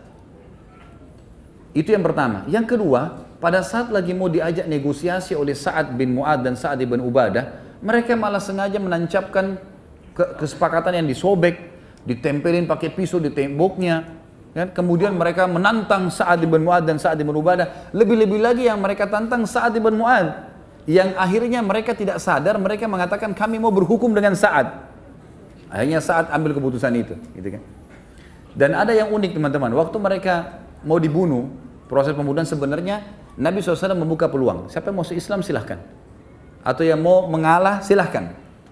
Nah, dia mengalah dan berarti kata, ya sudahlah saya minta maaf, saya begini, berikan saya keamanan. Nabi SAW maafkan. Ada beberapa orang yang Nabi SAW maafkan.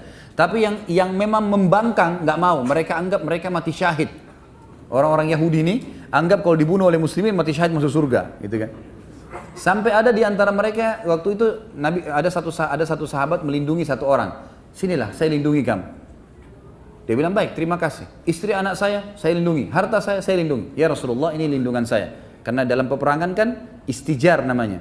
Kalau seorang muslimah juga sama, perempuan muslimah. Kalau dia melindungi satu orang kafir, dia bilang ini di bawah naungan saya, nggak boleh ada yang ganggu. Ini dalam hukum Islam memang begitu. Orang yang biasa pun boleh melindungi siapapun orang kafir. Jadi ini bukan masalah kasus bantai-bantai, bukan, gitu kan? Memang yang dibunuh itu yang membangkang. Memang mereka anggap mati. Kalau tidak ya kita melawan. Mereka mau anggap seperti mati syahid. Maka orang ini sahabatnya melindungi, baiklah saya lindungi kamu sama keluargamu.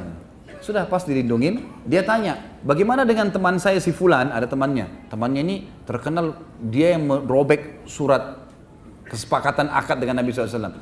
Kata sahabatnya tidak bisa, kalau orang itu pasti dibunuh. Kata orang ini kalau gitu nggak usah lindungi saya mau masuk surga bersama itu. Akhirnya dibunuh juga. Jadi memang yang terbunuh ini teman-teman bukan masalah kasus pembantaiannya, tapi kasusnya memang mereka pengkhianat dan mereka memang dasarnya maunya itu, memang maunya dibunuh, karena masih dibuka peluang untuk meminta maaf. Karena ada di antara mereka yang minta maaf, minta keamanan dari Nabi SAW itu lain, gitu kan? Selanjutnya teman-teman sekalian adalah yang keempat dari manaqib, ya, dari keutamaan Sa'ad radhiyallahu anhu.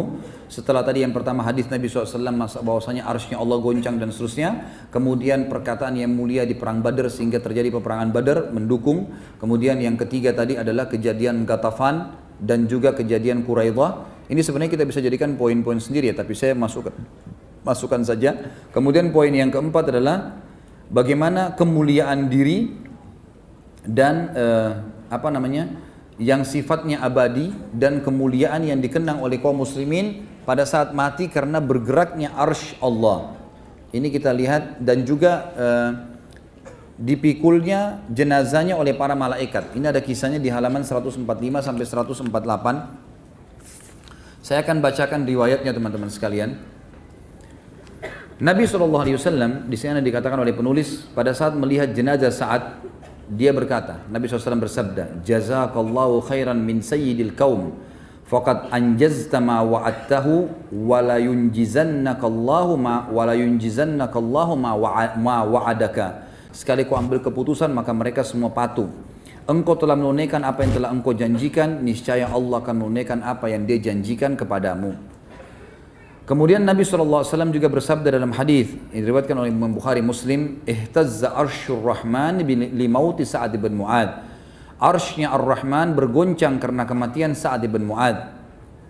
Asma binti Yazid radhiyallahu anha berkata, ketika Sa'ad bin Mu'ad wafat, ibunya menangis.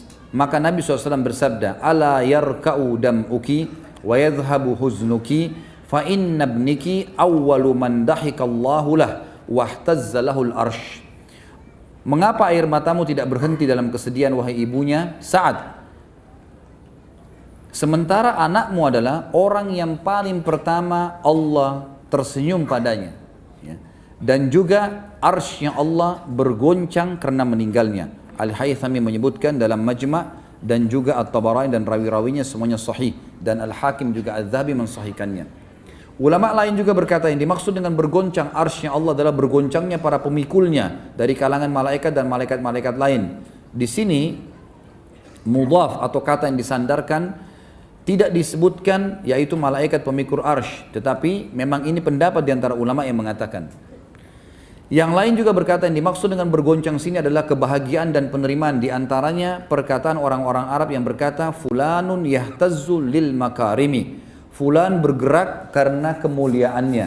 Bukan berarti badannya yang bergoyang atau bergerak, tetapi maksud mereka adalah ketenangan fulan kepadanya dan kecenderungan kepadanya. Dan ini pendapat-pendapat ulama. Al-Harbi juga berkata, ini adalah bahasa kinayah atau kiasan yang mengungkapkan luar biasanya kematian Sa'ad. Orang-orang Arab biasa menisbatkan sesuatu yang besar kepada sesuatu yang paling besar. sehingga mereka berkata, bumi menjadi gelap ketika kematian fulan dan kiamatnya sudah tiba. Maksudnya orang Arab biasa berbicara begitu, kalau ada orang punya kedudukan yang besar, maka mereka mengatakan bumi jadi gelap dengan matinya orang ini, atau seakan-akan kiamat sudah terjadi, ya karena dianggap orang ini punya kedudukan. Ini juga bisa berarti maknanya. Imam Az-Zahabi berkata rahimahullah, arsy adalah makhluk yang ditundukkan. Jika Allah menghendakinya untuk bergoncang, maka ia bergoncang dengan kehendak Allah. Allah memberikan kepadanya rasa cinta kepada Sa'ad, sebagaimana Allah memberikan perasaan kepada Uhud terhadap kecintaan Nabi SAW. Ya. Jadi pendapat Imam Az-Zahabi Allahu alam yang lebih banyak cenderung dipegangi oleh para ulama, bahwasanya memang bergetarnya arsy Allah ini ya karena Allah Subhanahu wa taala menginginkannya bergoncang, bergerak pada saat itu, dan itu karena rasa cinta kepada Sa'ad. Ya. Sebagaimana firman Allah, penulis mengatakan di sini diangkat surah Saba ayat 10, A'udzubillahi minasyaitonir ya jibali awwibi ma'ah. Sebagaimana Allah berfirman tentang Daud, wahai gunung-gunung bertasbihlah berulang-ulang bersama Daud. Padahal kita tahu gunung-gunung tidak bisa bertasbih, tapi kuasa Allah SWT Allah bisa melakukan itu. Kemudian juga dikatakan surah Al-Isra ayat 44, Allah berfirman, A'udzubillahi minasyaitonirrajim, tusabbihu lahus samawati sab'u wal ard, al-ayat. Langit yang 7 dan bumi juga bertasbih kepada Allah. Padahal kita tidak pernah bisa mendengarkan tasbih tersebut. Kemudian dalam surah Al-Isra ayat 44 juga dikatakan, wa in min syai'in illa yusabbihu bihamdi. Tidak ada sesuatu kecuali ia bertasbih dengan memujinya. Di dalam Sahih Bukhari, Ibnu Mas'ud berkata radhiyallahu anhu, kami mendengar tasbih makanan yang sedang dimakan, dan ini adalah bab yang sangat luas.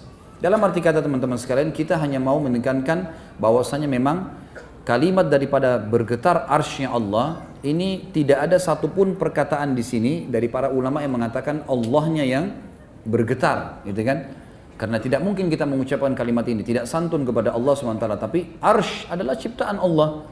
Dan sudah diberikan tadi gambaran, bisa karena perintah Allah, bisa karena kecintaan arsy kepada Allah, bisa karena apa saja ya. Mungkin pemikul arsy yang bergoncang karena malaikat-malaikat itu mencintai Sa'ad dan seterusnya. Dan dalam satu riwayat Ibnu Umar meriwayatkan, dinisbatkan kepada Nabi SAW, dikatakan Nabi SAW bersabda, ihtazzal arsyu li hubbi liqa'illahi Sa'ad. Arsy bergoncang karena mencintai perjumpaan Allah dengan Sa'ad, dan ini diriwayatkan oleh Ibnu Sa'ad dan Hakim, dan beliau mensahihkannya. Dan Allah alam, kesimpulan dari semua apa yang disampaikan ini, yang lebih kuat adalah pendapat yang dipegangi oleh para ulama yang terakhir sekali, bahwasanya dikatakan arsy-Nya Allah bergoncang karena mencintai, karena Allah mencintai menjumpai Sa'ad radhiyallahu anhu. Baik, ini adalah kejadian manaqib. Kemudian juga manaqib yang lain, yang kelima adalah masalah hadirnya malaikat pada saat dia meninggal untuk mengurus jenazahnya dan memikul jenazahnya. Disebutkan dari Mahmud bin Labib radhiyallahu anhu, beliau berkata, ketika tulang lengan Sa'ad terkena anak panah, lalu dia sakit karenanya, tadi lengan kanannya, maka mereka membawanya kepada seorang wanita yang bernama Rufaidah, yang biasa mengobati luka. Jika Nabi SAW melewati Sa'ad, beliau menyapanya, mengatakan, bagaimana keadaanmu sore ini, bagaimana keadaanmu pagi ini? Maka Sa'ad menjawab, sampai tiba satu malam di mana kaumnya memindahkannya dan sakitnya semakin parah, maka kaum Sa'ad pun membawanya ke Bani Abdil Ash'al di perkampungan mereka. Rasulullah SAW datang menjenguk Sa'ad, lalu dikatakan kepada beliau, kaumnya telah membawanya pulang. Maksudnya Nabi kunjungi dia di masjid, di kemah dekat masjid, tapi ternyata sudah enggak ada, dibawa pulang ke kaumnya. Lalu Nabi SAW berangkat dan kami mengikuti beliau, kata Mahmud bin Labib, beliau pun berjalan dengan cepat sampai tali sendal kami terputus karena cepatnya Nabi SAW berjalan. Jadi pada saat sudah diangkat dari kemahnya di dekat masjid, dibawa ke rumahnya di perkampungannya, Nabi SAW segera mengejar ke sana. Ada alasannya kenapa dikejar nih. Dan Nabi SAW buru-buru, sampai para sahabat karena mengejar Nabi SAW, sendal-sendal mereka terputus. Hal ini disampaikan oleh para sahabat kepada Nabi SAW, maka beliau bersabda, ya Rasulullah, kenapa anda buru-buru begini? Kenapa sampai begini, sampai sendal-sendal pada putus, debu-debu pada berterbangan? Maka kata Nabi SAW, inni akhafu an tasbiqana ilaihil malaikatu fatagsiluhu kama gasalat handala. Aku khawatir para malaikat mendahului kita memandikannya sebagaimana mereka memandikan Handala. Dan ini hadis sahih ya. Ini menandakan teman-teman sekalian, pada saat itu Nabi SAW sudah tahu kalau saat begitu tiba di sukunya sudah meninggal dunia. sudah meninggal dunia. Dan Nabi SAW buru-buru, kenapa? Karena beliau ingin memandikan jenazahnya Sa'ad ibn Mu'adz. Dan beliau berkata, saya khawatir jangan sampai kalau kita telat tiba di sana malah malaikat yang mengurus jenazahnya. Di dalam sabda Nabi SAW yang lain dikatakan bahwasanya kami bertanya, kata para sahabat, kami bertanya, wahai Rasulullah, kami tidak membawa seorang mayit yang paling ringan dibandingkan dia, si Sa'ad ini. Maka kata Nabi SAW, ma yamna'uhu an yakhiffa wa qad habata minal malaikati kada wa kada lam yahbitu qattun qabla yaumihim qad hamaluhu ma'akum. Bagaimana tidak ringan jenazahnya? Jadi waktu sahabat angkat itu kayak ringan sekali.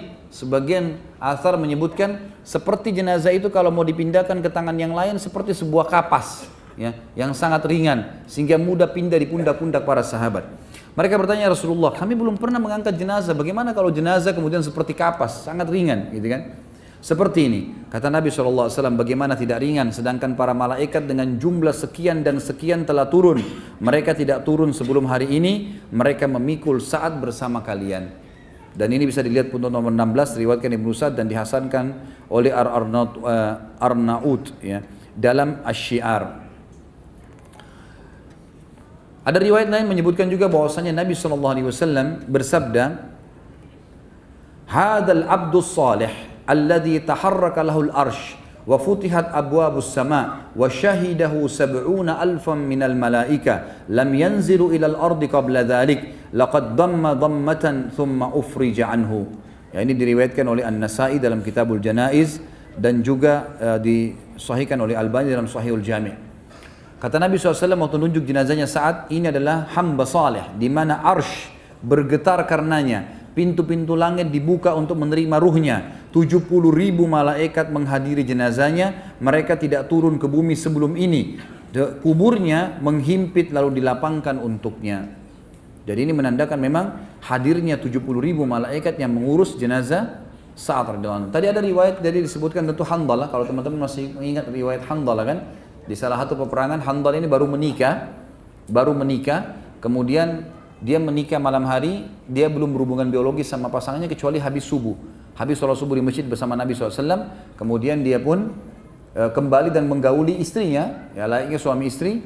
Baru selesai berhubungan, dia belum sempat mandi junub, tiba-tiba ada kubandan perang, jihad. Maka Handalah pun ikut, belum sempat mandi junub. Pada saat dia masuk di medan perang, dia terbunuh oleh musuh.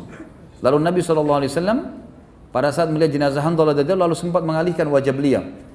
Lalu para sahabat mengatakan, kenapa ya Rasulullah? Kata Nabi SAW, saya melihat malaikat memandikannya. Ada riwayat lain mengatakan, saya melihat istrinya dari bidadari menjemputnya. Jadi dia karena belum dimandikan, maka dimandikan oleh malaikat. Ini sebuah kemuliaan tentunya.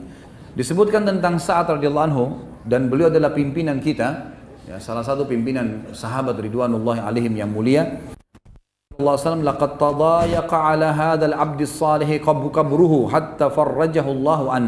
Sesungguhnya kuburnya hamba saleh ini waktu saat sudah dikuburkan menyempit hingga Allah melapangkannya untuknya. Artinya memang kuburan saat saja terhimpit seperti itu, apalagi kuburan kita. Tapi tidak sampai merusak jasad orang-orang beriman. Ini yang dimaksud dengan kalimat tadi.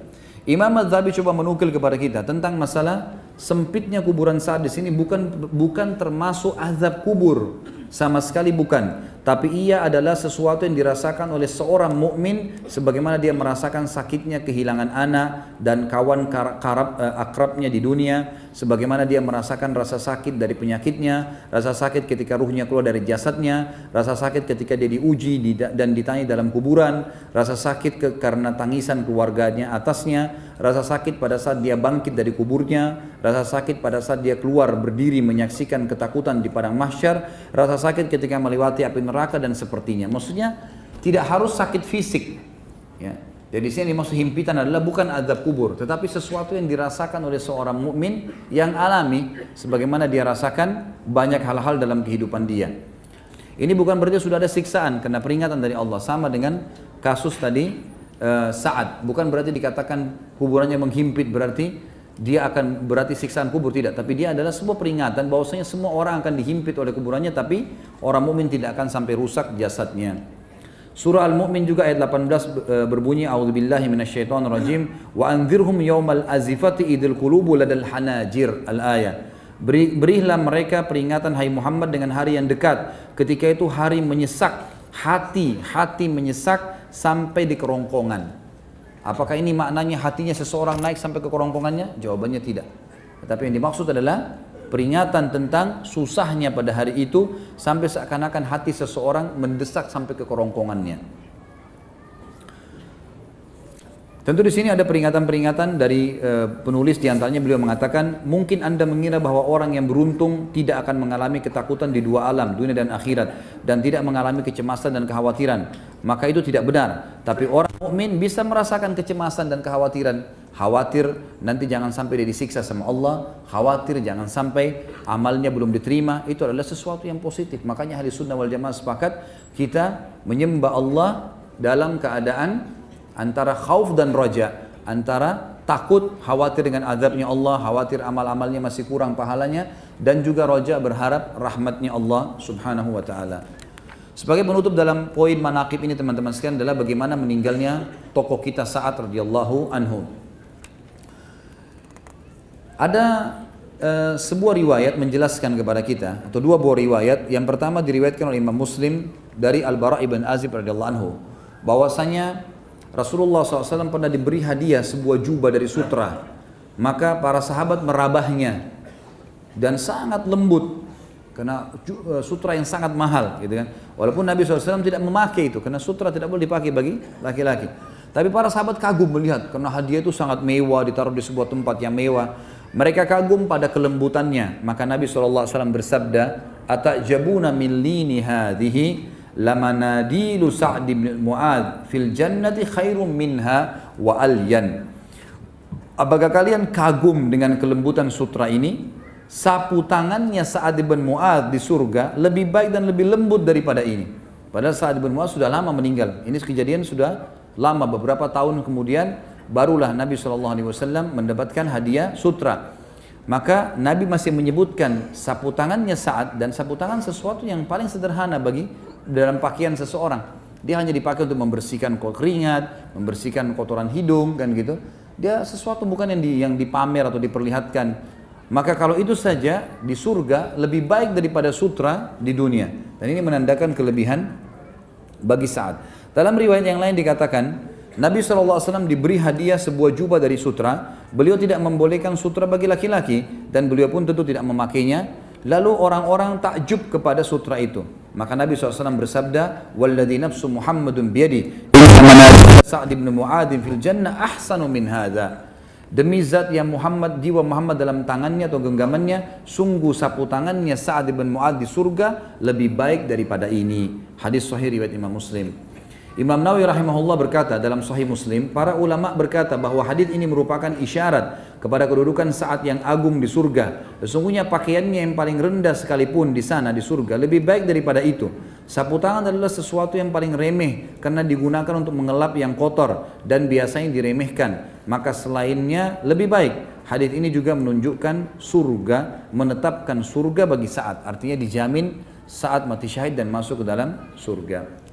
Di antara wasiat Sa'ad yang mulia pada saat akan meninggal dunia, beliau mengatakan kepada kaumnya, ada 3 hal, pada ketiganya aku kuat dan pada selainnya aku lemah. Artinya 3 hal ini aku selalu pegang dan aku tidak pernah tinggalkan.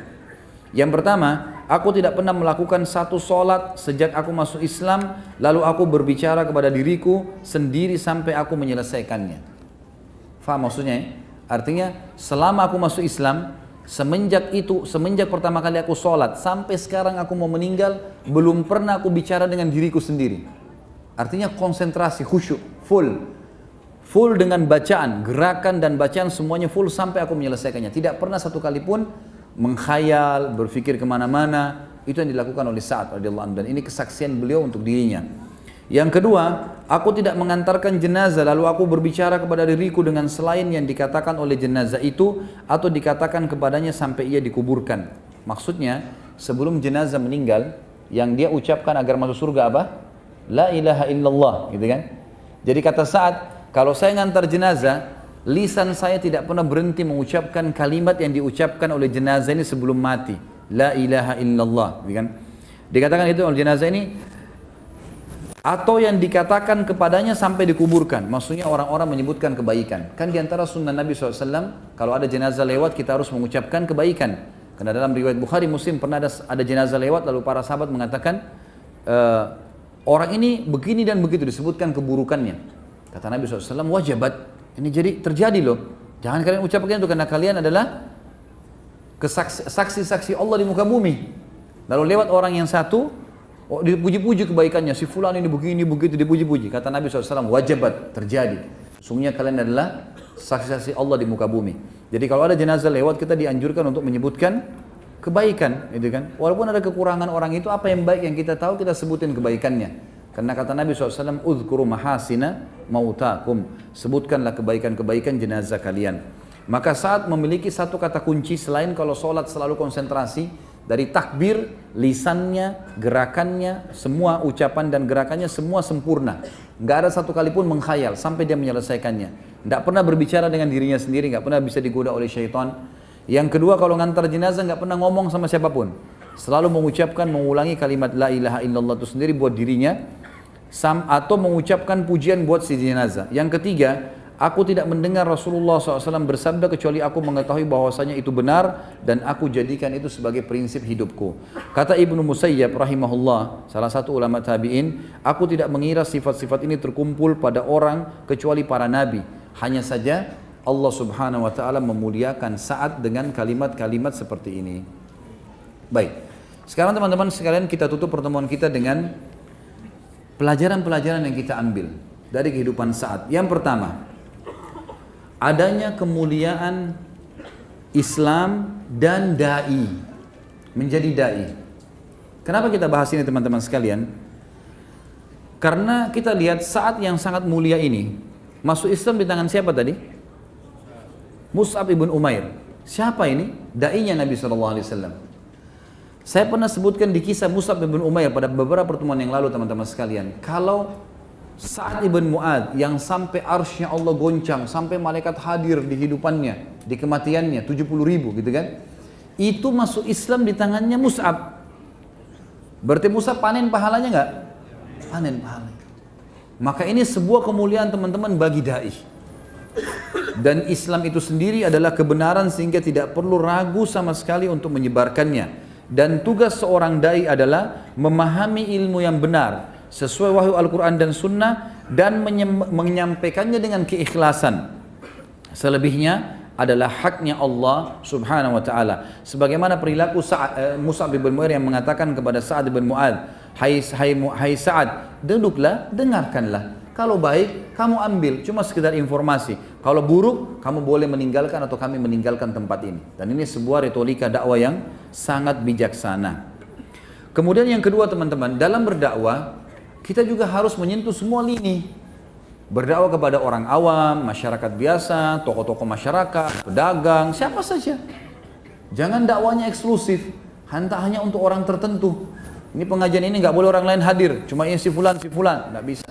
Atau yang sudah terlanjur ikut pengajian lama, ini yang sudah ikut pengajian sahabat dari bulan-bulan lalu itu yang boleh hadir, yang lain nggak boleh ya.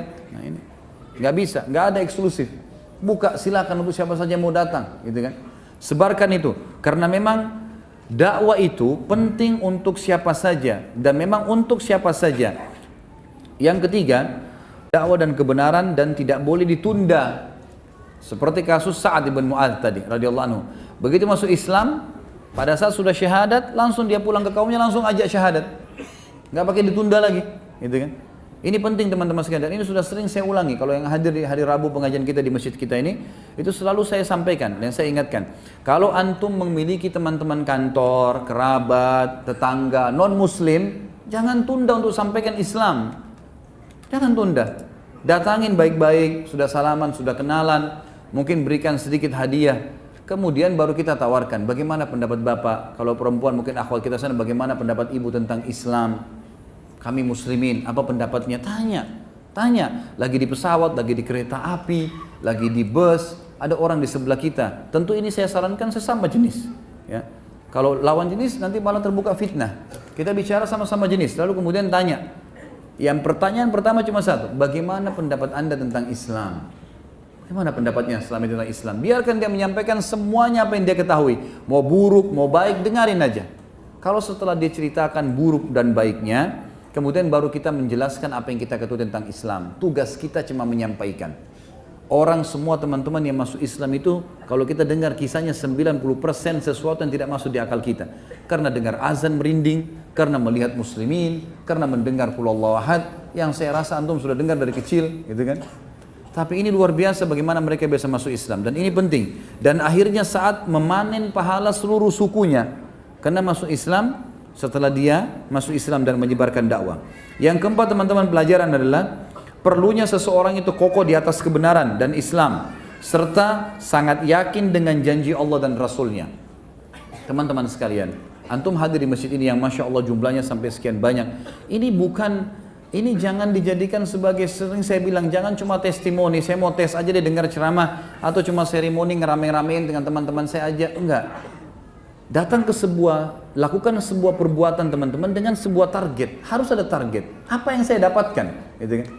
Dan selalu kalau majelis ilmu itu kita buka diri kita untuk mengambil yang positif, ada yang negatif jangan diambil, tapi yang kalau yang positif silahkan ambil, gitu kan. Jadikan sebagai pegangan, apalagi kalau semuanya Masya Allah kebaikan, kenapa nggak diambil? Dan itu perlu, kita harus tahu teman-teman sekalian, yakin. Dan bukan cuma itu, kalau kita sudah yakin tentang kisah Sa'ad dan kisah sahabat-sahabat Nabi yang lain yang sudah kita jelaskan, penyampaian-penyampaian tentang hukum-hukum syar'i yang kita sudah yakin dengan dalilnya teman-teman sekalian, itu tinggal dipraktikin. Demi Allah tinggal tunggu mati kita bersama-sama dengan mereka. Ingat, para sahabat teman-teman kalau mau meninggal seseorang di antara mereka, itu mereka datang satu sama yang lain. Dan mereka saling berkata apa? Berita gembira buat kamu. Temannya mau mati, dia bilang berita gembira buat kamu. Kita kadang-kadang kalau orang sudah mau mati, kesian ya. Apalah kita bilang, gitu kan. Kalau mereka enggak, berita gembira buat kamu. Kenapa berita gembira? Mereka bilang apa? Sebentar lagi kau akan menemui semua hasil perbuatanmu yang baik-baik. Kamu akan masuk, kamu akan bertemu dengan Rasulullah SAW, kamu akan bertemu dengan sahabat-sahabatnya dan orang-orang soleh, dan kau akan masuk ke surga yang dijanjikan. Apa maksudnya kalimat ini teman-teman? Mereka memotivasi temannya mau mati. Ini janji Allah semua benar. Kamu mati ini kamu dahului kami mendapatkan itu semua. Cuma sabar sampai mati teman-teman. Kehidupan kita sebenarnya orang mukmin bukan di sini, di sana, di akhirat. Kehidupan abadi. Selanjutnya teman-teman sekalian, yang kelima adalah bagaimana cintanya para sahabat terhadap kematian dan rindunya mereka terhadap kematian tersebut, terutama bila dikumandangkan jihad oleh Nabi SAW. Dan kita bisa melihat bagaimana perkataan Sa'ad pada saat mengatakan wajabat, ya sungguh telah benar ya Rasulullah, waktu Nabi mengatakan semoga Allah merahmatimu. Sa'ad juga sempat berkata dalam perkataannya pada saat dia kena anak panah, dia mengatakan, ya Allah, kalau seandainya setelah hari ini masih ada upaya Quraisy menyerang Nabi Muhammad SAW, maka hidupkan saya. Kalau setelah hari ini masih ada upaya Quraisy seperti perang Ahzab, karena perang Quraidah itu masih dekat sekali dengan Ahzab, gitu kan? Beberapa hari saja. Kalau masih terjadi penyerangan Quraisy, ya Allah panjangkan umur saya karena aku akan membela nabimu. Tapi kalau sudah tidak lagi pertemuan dengan Quraisy, artinya Islam akan menyerang Quraisy dan akan menang setelah hari ini, dan memang itu betul terjadi. Karena nanti setelah perang Ahzab, Nabi SAW mengatakan Quraisy tidak akan bisa memerangi kita lagi. Mulai hari ini kita akan memerangi mereka, gitu kan, sampai pembebasan kota Mekah. Kata Sa'ad, ya Allah, matikanlah saya setelah engkau memberikan penyejuk mataku terhadap suku Quraidah. Artinya setelah saya mengambil keputusan suku Quraidah, baru matikan saya Allah. Gitu. Maka Allah Subhanahu Wa Taala pun menerima perkataan atau permintaan Sa'ad. Tapi bagaimana mereka menghadapi kematian dengan sangat tenang ya. Saya menceritakan bagaimana akhir hidup mereka, selalu cerita matinya. Seperti Abu Bakar waktu mau meninggal, beliau tinggal menulis wasiat, menyuruh Utsman, hai Utsman tulislah, gitu kan. Sampai akhirnya namanya Umar yang ditulis. Lalu Abu Bakar dengan sangat gembira pada saat itu, sudahlah, saya sudah memilihkan yang terbaik buat umat ini. Lalu kemudian beliau meninggal dengan sangat tenang. Abu Bakar sudah masuk surga. Umar juga begitu pada saat mau meninggal. Waktu mau meninggal beliau mengatakan, mintalah izin kepada Aisyah Ummul Mukminin supaya saya bisa dikubur bersama Nabi SAW dan Abu Bakar. Kalau diizinkan alhamdulillah, kalau tidak, kalau saya mati hari ini, kuburkan saya di kuburannya muslimin. Lalu kemudian beliau meninggal juga pada hari itu. Dan kematiannya begitu saja orang beriman. Sudah yakin dengan apa yang Allah janjikan, nggak ada keraguan, nggak ada ketakutan, gitu kan? Karena sudah pasti semua, nggak boleh ada keraguan dalam masalah ini teman-teman sekalian. Membedakan tingkat keimanan seorang mukmin di keyakinannya. Makanya Abdullah bin Mas'ud berkata, kami nggak bisa menyaingi, kami berbuat ibadah yang dibuat oleh Abu Bakar. Sholat, kami sholat, puasa, kami puasa, jihad, kami jihad, semuanya kami kerjakan. Tapi kami tidak bisa menyaingi Abu Bakar di keyakinannya. Gak bisa sama sekali. Luar biasa keyakinannya. Allah Rasulnya mengatakan A, A, B, B, janji pasti.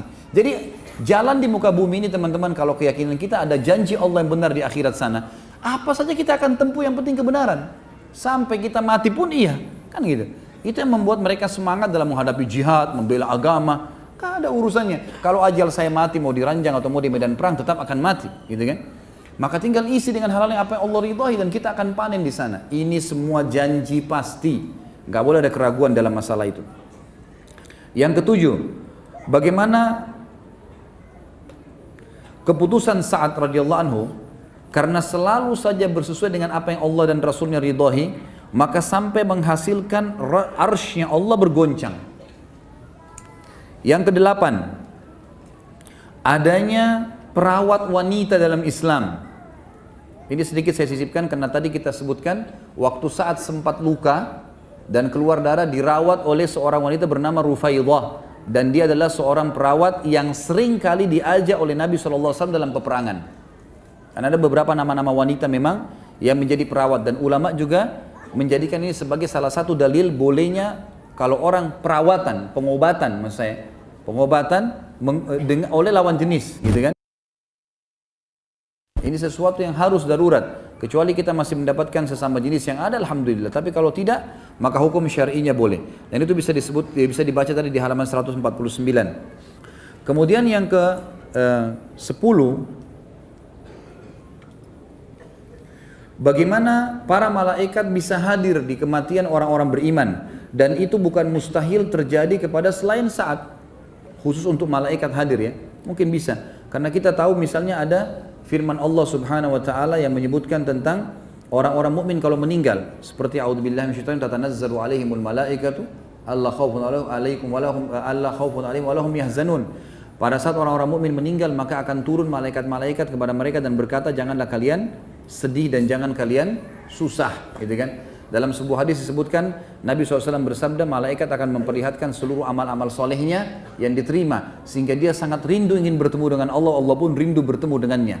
Jadi ada malaikat memang hadir, dan memang salah satu hal yang paling mendasar, yang paling pertama dilihat hal gaib ya oleh mata seorang manusia, itu pada saat kematian melihat malaikat. Pada saat kematian melihat malaikat. Kemudian juga Nabi SAW telah memberikan kesaksian tentang kesolehan Sa'ad ibn Mu'ad, yang semestinya kitanya ini tidak ragu dalam mencontohi kehidupannya. Dan ini adalah sebuah pelajaran juga yang tidak boleh dilewatkan oleh seorang yang beriman, sehingga mereka tinggal mengikuti saja bagaimana mengikuti langkah-langkah Sa'ad dalam kehidupannya dengan membaca sejarahnya tentu kalau kita sekarang, serta juga adanya jaminan surga bagi Sa'ad. Karena Nabi SAW mengatakan tentang sapu tangannya, bahwasanya sapu tangan Sa'ad di surga lebih baik daripada sutra ini. Dan ini Imam Nawawi mengatakan berarti memang Sa'ad mendapatkan jaminan surga. Allahu a'lam. Ini semua pelajaran teman-teman sekalian yang bisa kita ambil dari tokoh kita Sa'ad bin Mu'ad. Semoga Allah Subhanahu wa taala menjadikan kita mudah untuk mencontohi beliau, dan juga menjadikan kita orang-orang yang selalu mencontohi para sahabat ridwanullahi alaihim yang merupakan pendamping Nabi sallallahu alaihi wasallam, dan pastilah mereka adalah orang-orang pilihan Allah. Sebagaimana Nabi sallallahu alaihi wasallam mengatakan, sungguhnya Allah telah menjaga ajaranku dengan menjaga para sahabatku ridwanullahi alaihim. Tafadhal kalau ada pertanyaan. Waalaikumsalam warahmatullahi wabarakatuh. Saya mau bertanya tentang sahabiat. Adakah sahabat yang bernama Khawla binti Azur, wanita berjubah hitam yang ikut berperang bersama Rasulullah SAW, dan Nila binti Al-Farafisa, istri Uthman bin Affan yang berani membela Uthman dengan pedang dari kaum kafir? Saya sangat penasaran karena sepanjang saya mengikuti tausiah, sirah nabawiyah dan sirah sahabat, tidak pernah mendengar nama ini, tapi nama ini saya dengar dari teman saya. Saya tidak pernah tahu, maaf. Tentang ini saya tidak pernah tahu. Kalau disebutkan masalah ciri jubahnya atau memang membela Uthman bin Affan, ini saya tidak tahu. Insya Allah mudah-mudahan ya, saya coba cek nanti. Kemudian saya akan kasih jawaban kalau tidak ada halangan di kisah sahabat yang ke-17 nanti insya Allah, atau ke-18. Sejauh mana kedekatan Sa'ad radhiyallahu anhu dengan Rasulullah SAW? Bagaimana kisah perkenalan dan persahabatan Sa'ad dengan Rasulullah SAW? Tadi sudah kita singgung ya. Secara umum ulama mengatakan Sa'ad tentu sangat dekat dengan Nabi SAW dan juga dia selalu menghadiri majelis ilmunya, selalu menghadiri peperangannya, dan Sa'ad termasuk menghadiri semua peperangan Nabi SAW, termasuk yang terakhir adalah Quraidah. Dan itu tandanya beliau adalah seorang sahabat. Kalau apakah ada perilaku khusus ini tidak pernah ada penyebutan, Allah alam, saya tidak tahu kalau ada penyebutan khusus. Jika segitu hebatnya arsy bergoncang karena meninggalnya Sa'ad, bagaimana ketika Rasulullah SAW meninggal? Tidak ada penyampaian kepada kita. Tentu kita tercukupkan dengan dalil, ikhwat dan akhwat sekalian. Ya. Kalau Sa'ad saja begitu, apalagi Rasulullah SAW. Ya. Itu sudah sulit untuk digambarkan, tapi Nabi SAW tidak pernah menyampaikan kepada kita, kalau saya meninggal nanti arsy-nya Allah akan goncang. Karena penyampaian bahwasanya arsy-nya Allah goncang itu penyampaian dari Jibril alaihissalam. Dalam sebuah riwayat yang sahih, pada saat sudah dibawa pulang oleh kaumnya, pulang ke sukunya, maka Jibril pun datang kepada Nabi SAW dan mengatakan, hai Muhammad, sungguhnya Sa'ad telah meninggal, Sa'ad telah wafat, dan arsy-nya Allah bergoncang untuknya, serta dihadiri oleh para malaikat. Penyampaian dari Jibril alaihissalam. Tentu saja kita tidak memungkiri kalau Nabi SAW lebih mulia, gitu kan? Lebih mulia. Dan kita sedang berbicara orang yang dibawa Nabi SAW. Kita bicara tentang sahabat, mereka dibawa para nabi tentunya. Saya pernah jelaskan di awal bahasan kita tentang para sahabat, kita sedang membahas tokoh-tokoh sahabat dan mereka dibawa para nabi-nabi. Dan saya harap teman-teman doakan, insya Allah mudah-mudahan saya mampu, Allah SWT mudahkan, saya akan membahas 25 nabi dan rasul sebagai pelengkap bahasan kita insya Allah. Jadi nanti kita akan bahas 25 nabi dan rasul dari Nabi Adam sampai Muhammad alaihissalam. Kita akan bahas panjang lebar juga seperti kita bahas para sahabat ini dengan tablik akbar tentunya.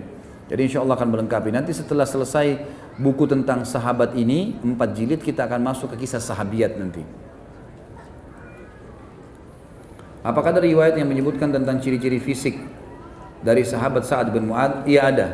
Saya tadi betul tidak menyampaikan itu. Jadi Sa'ad bin Mu'adz terkenal orangnya tinggi besar, berwarna putih, dan berpostur tubuh kekar. Memang sangat kekar. Sampai kata Aisyah radhiyallahu anha, saya pernah berjalan dan saya mendengarkan suara telapak kaki yang sangat kuat, gitu kan, kokoh di belakang saya.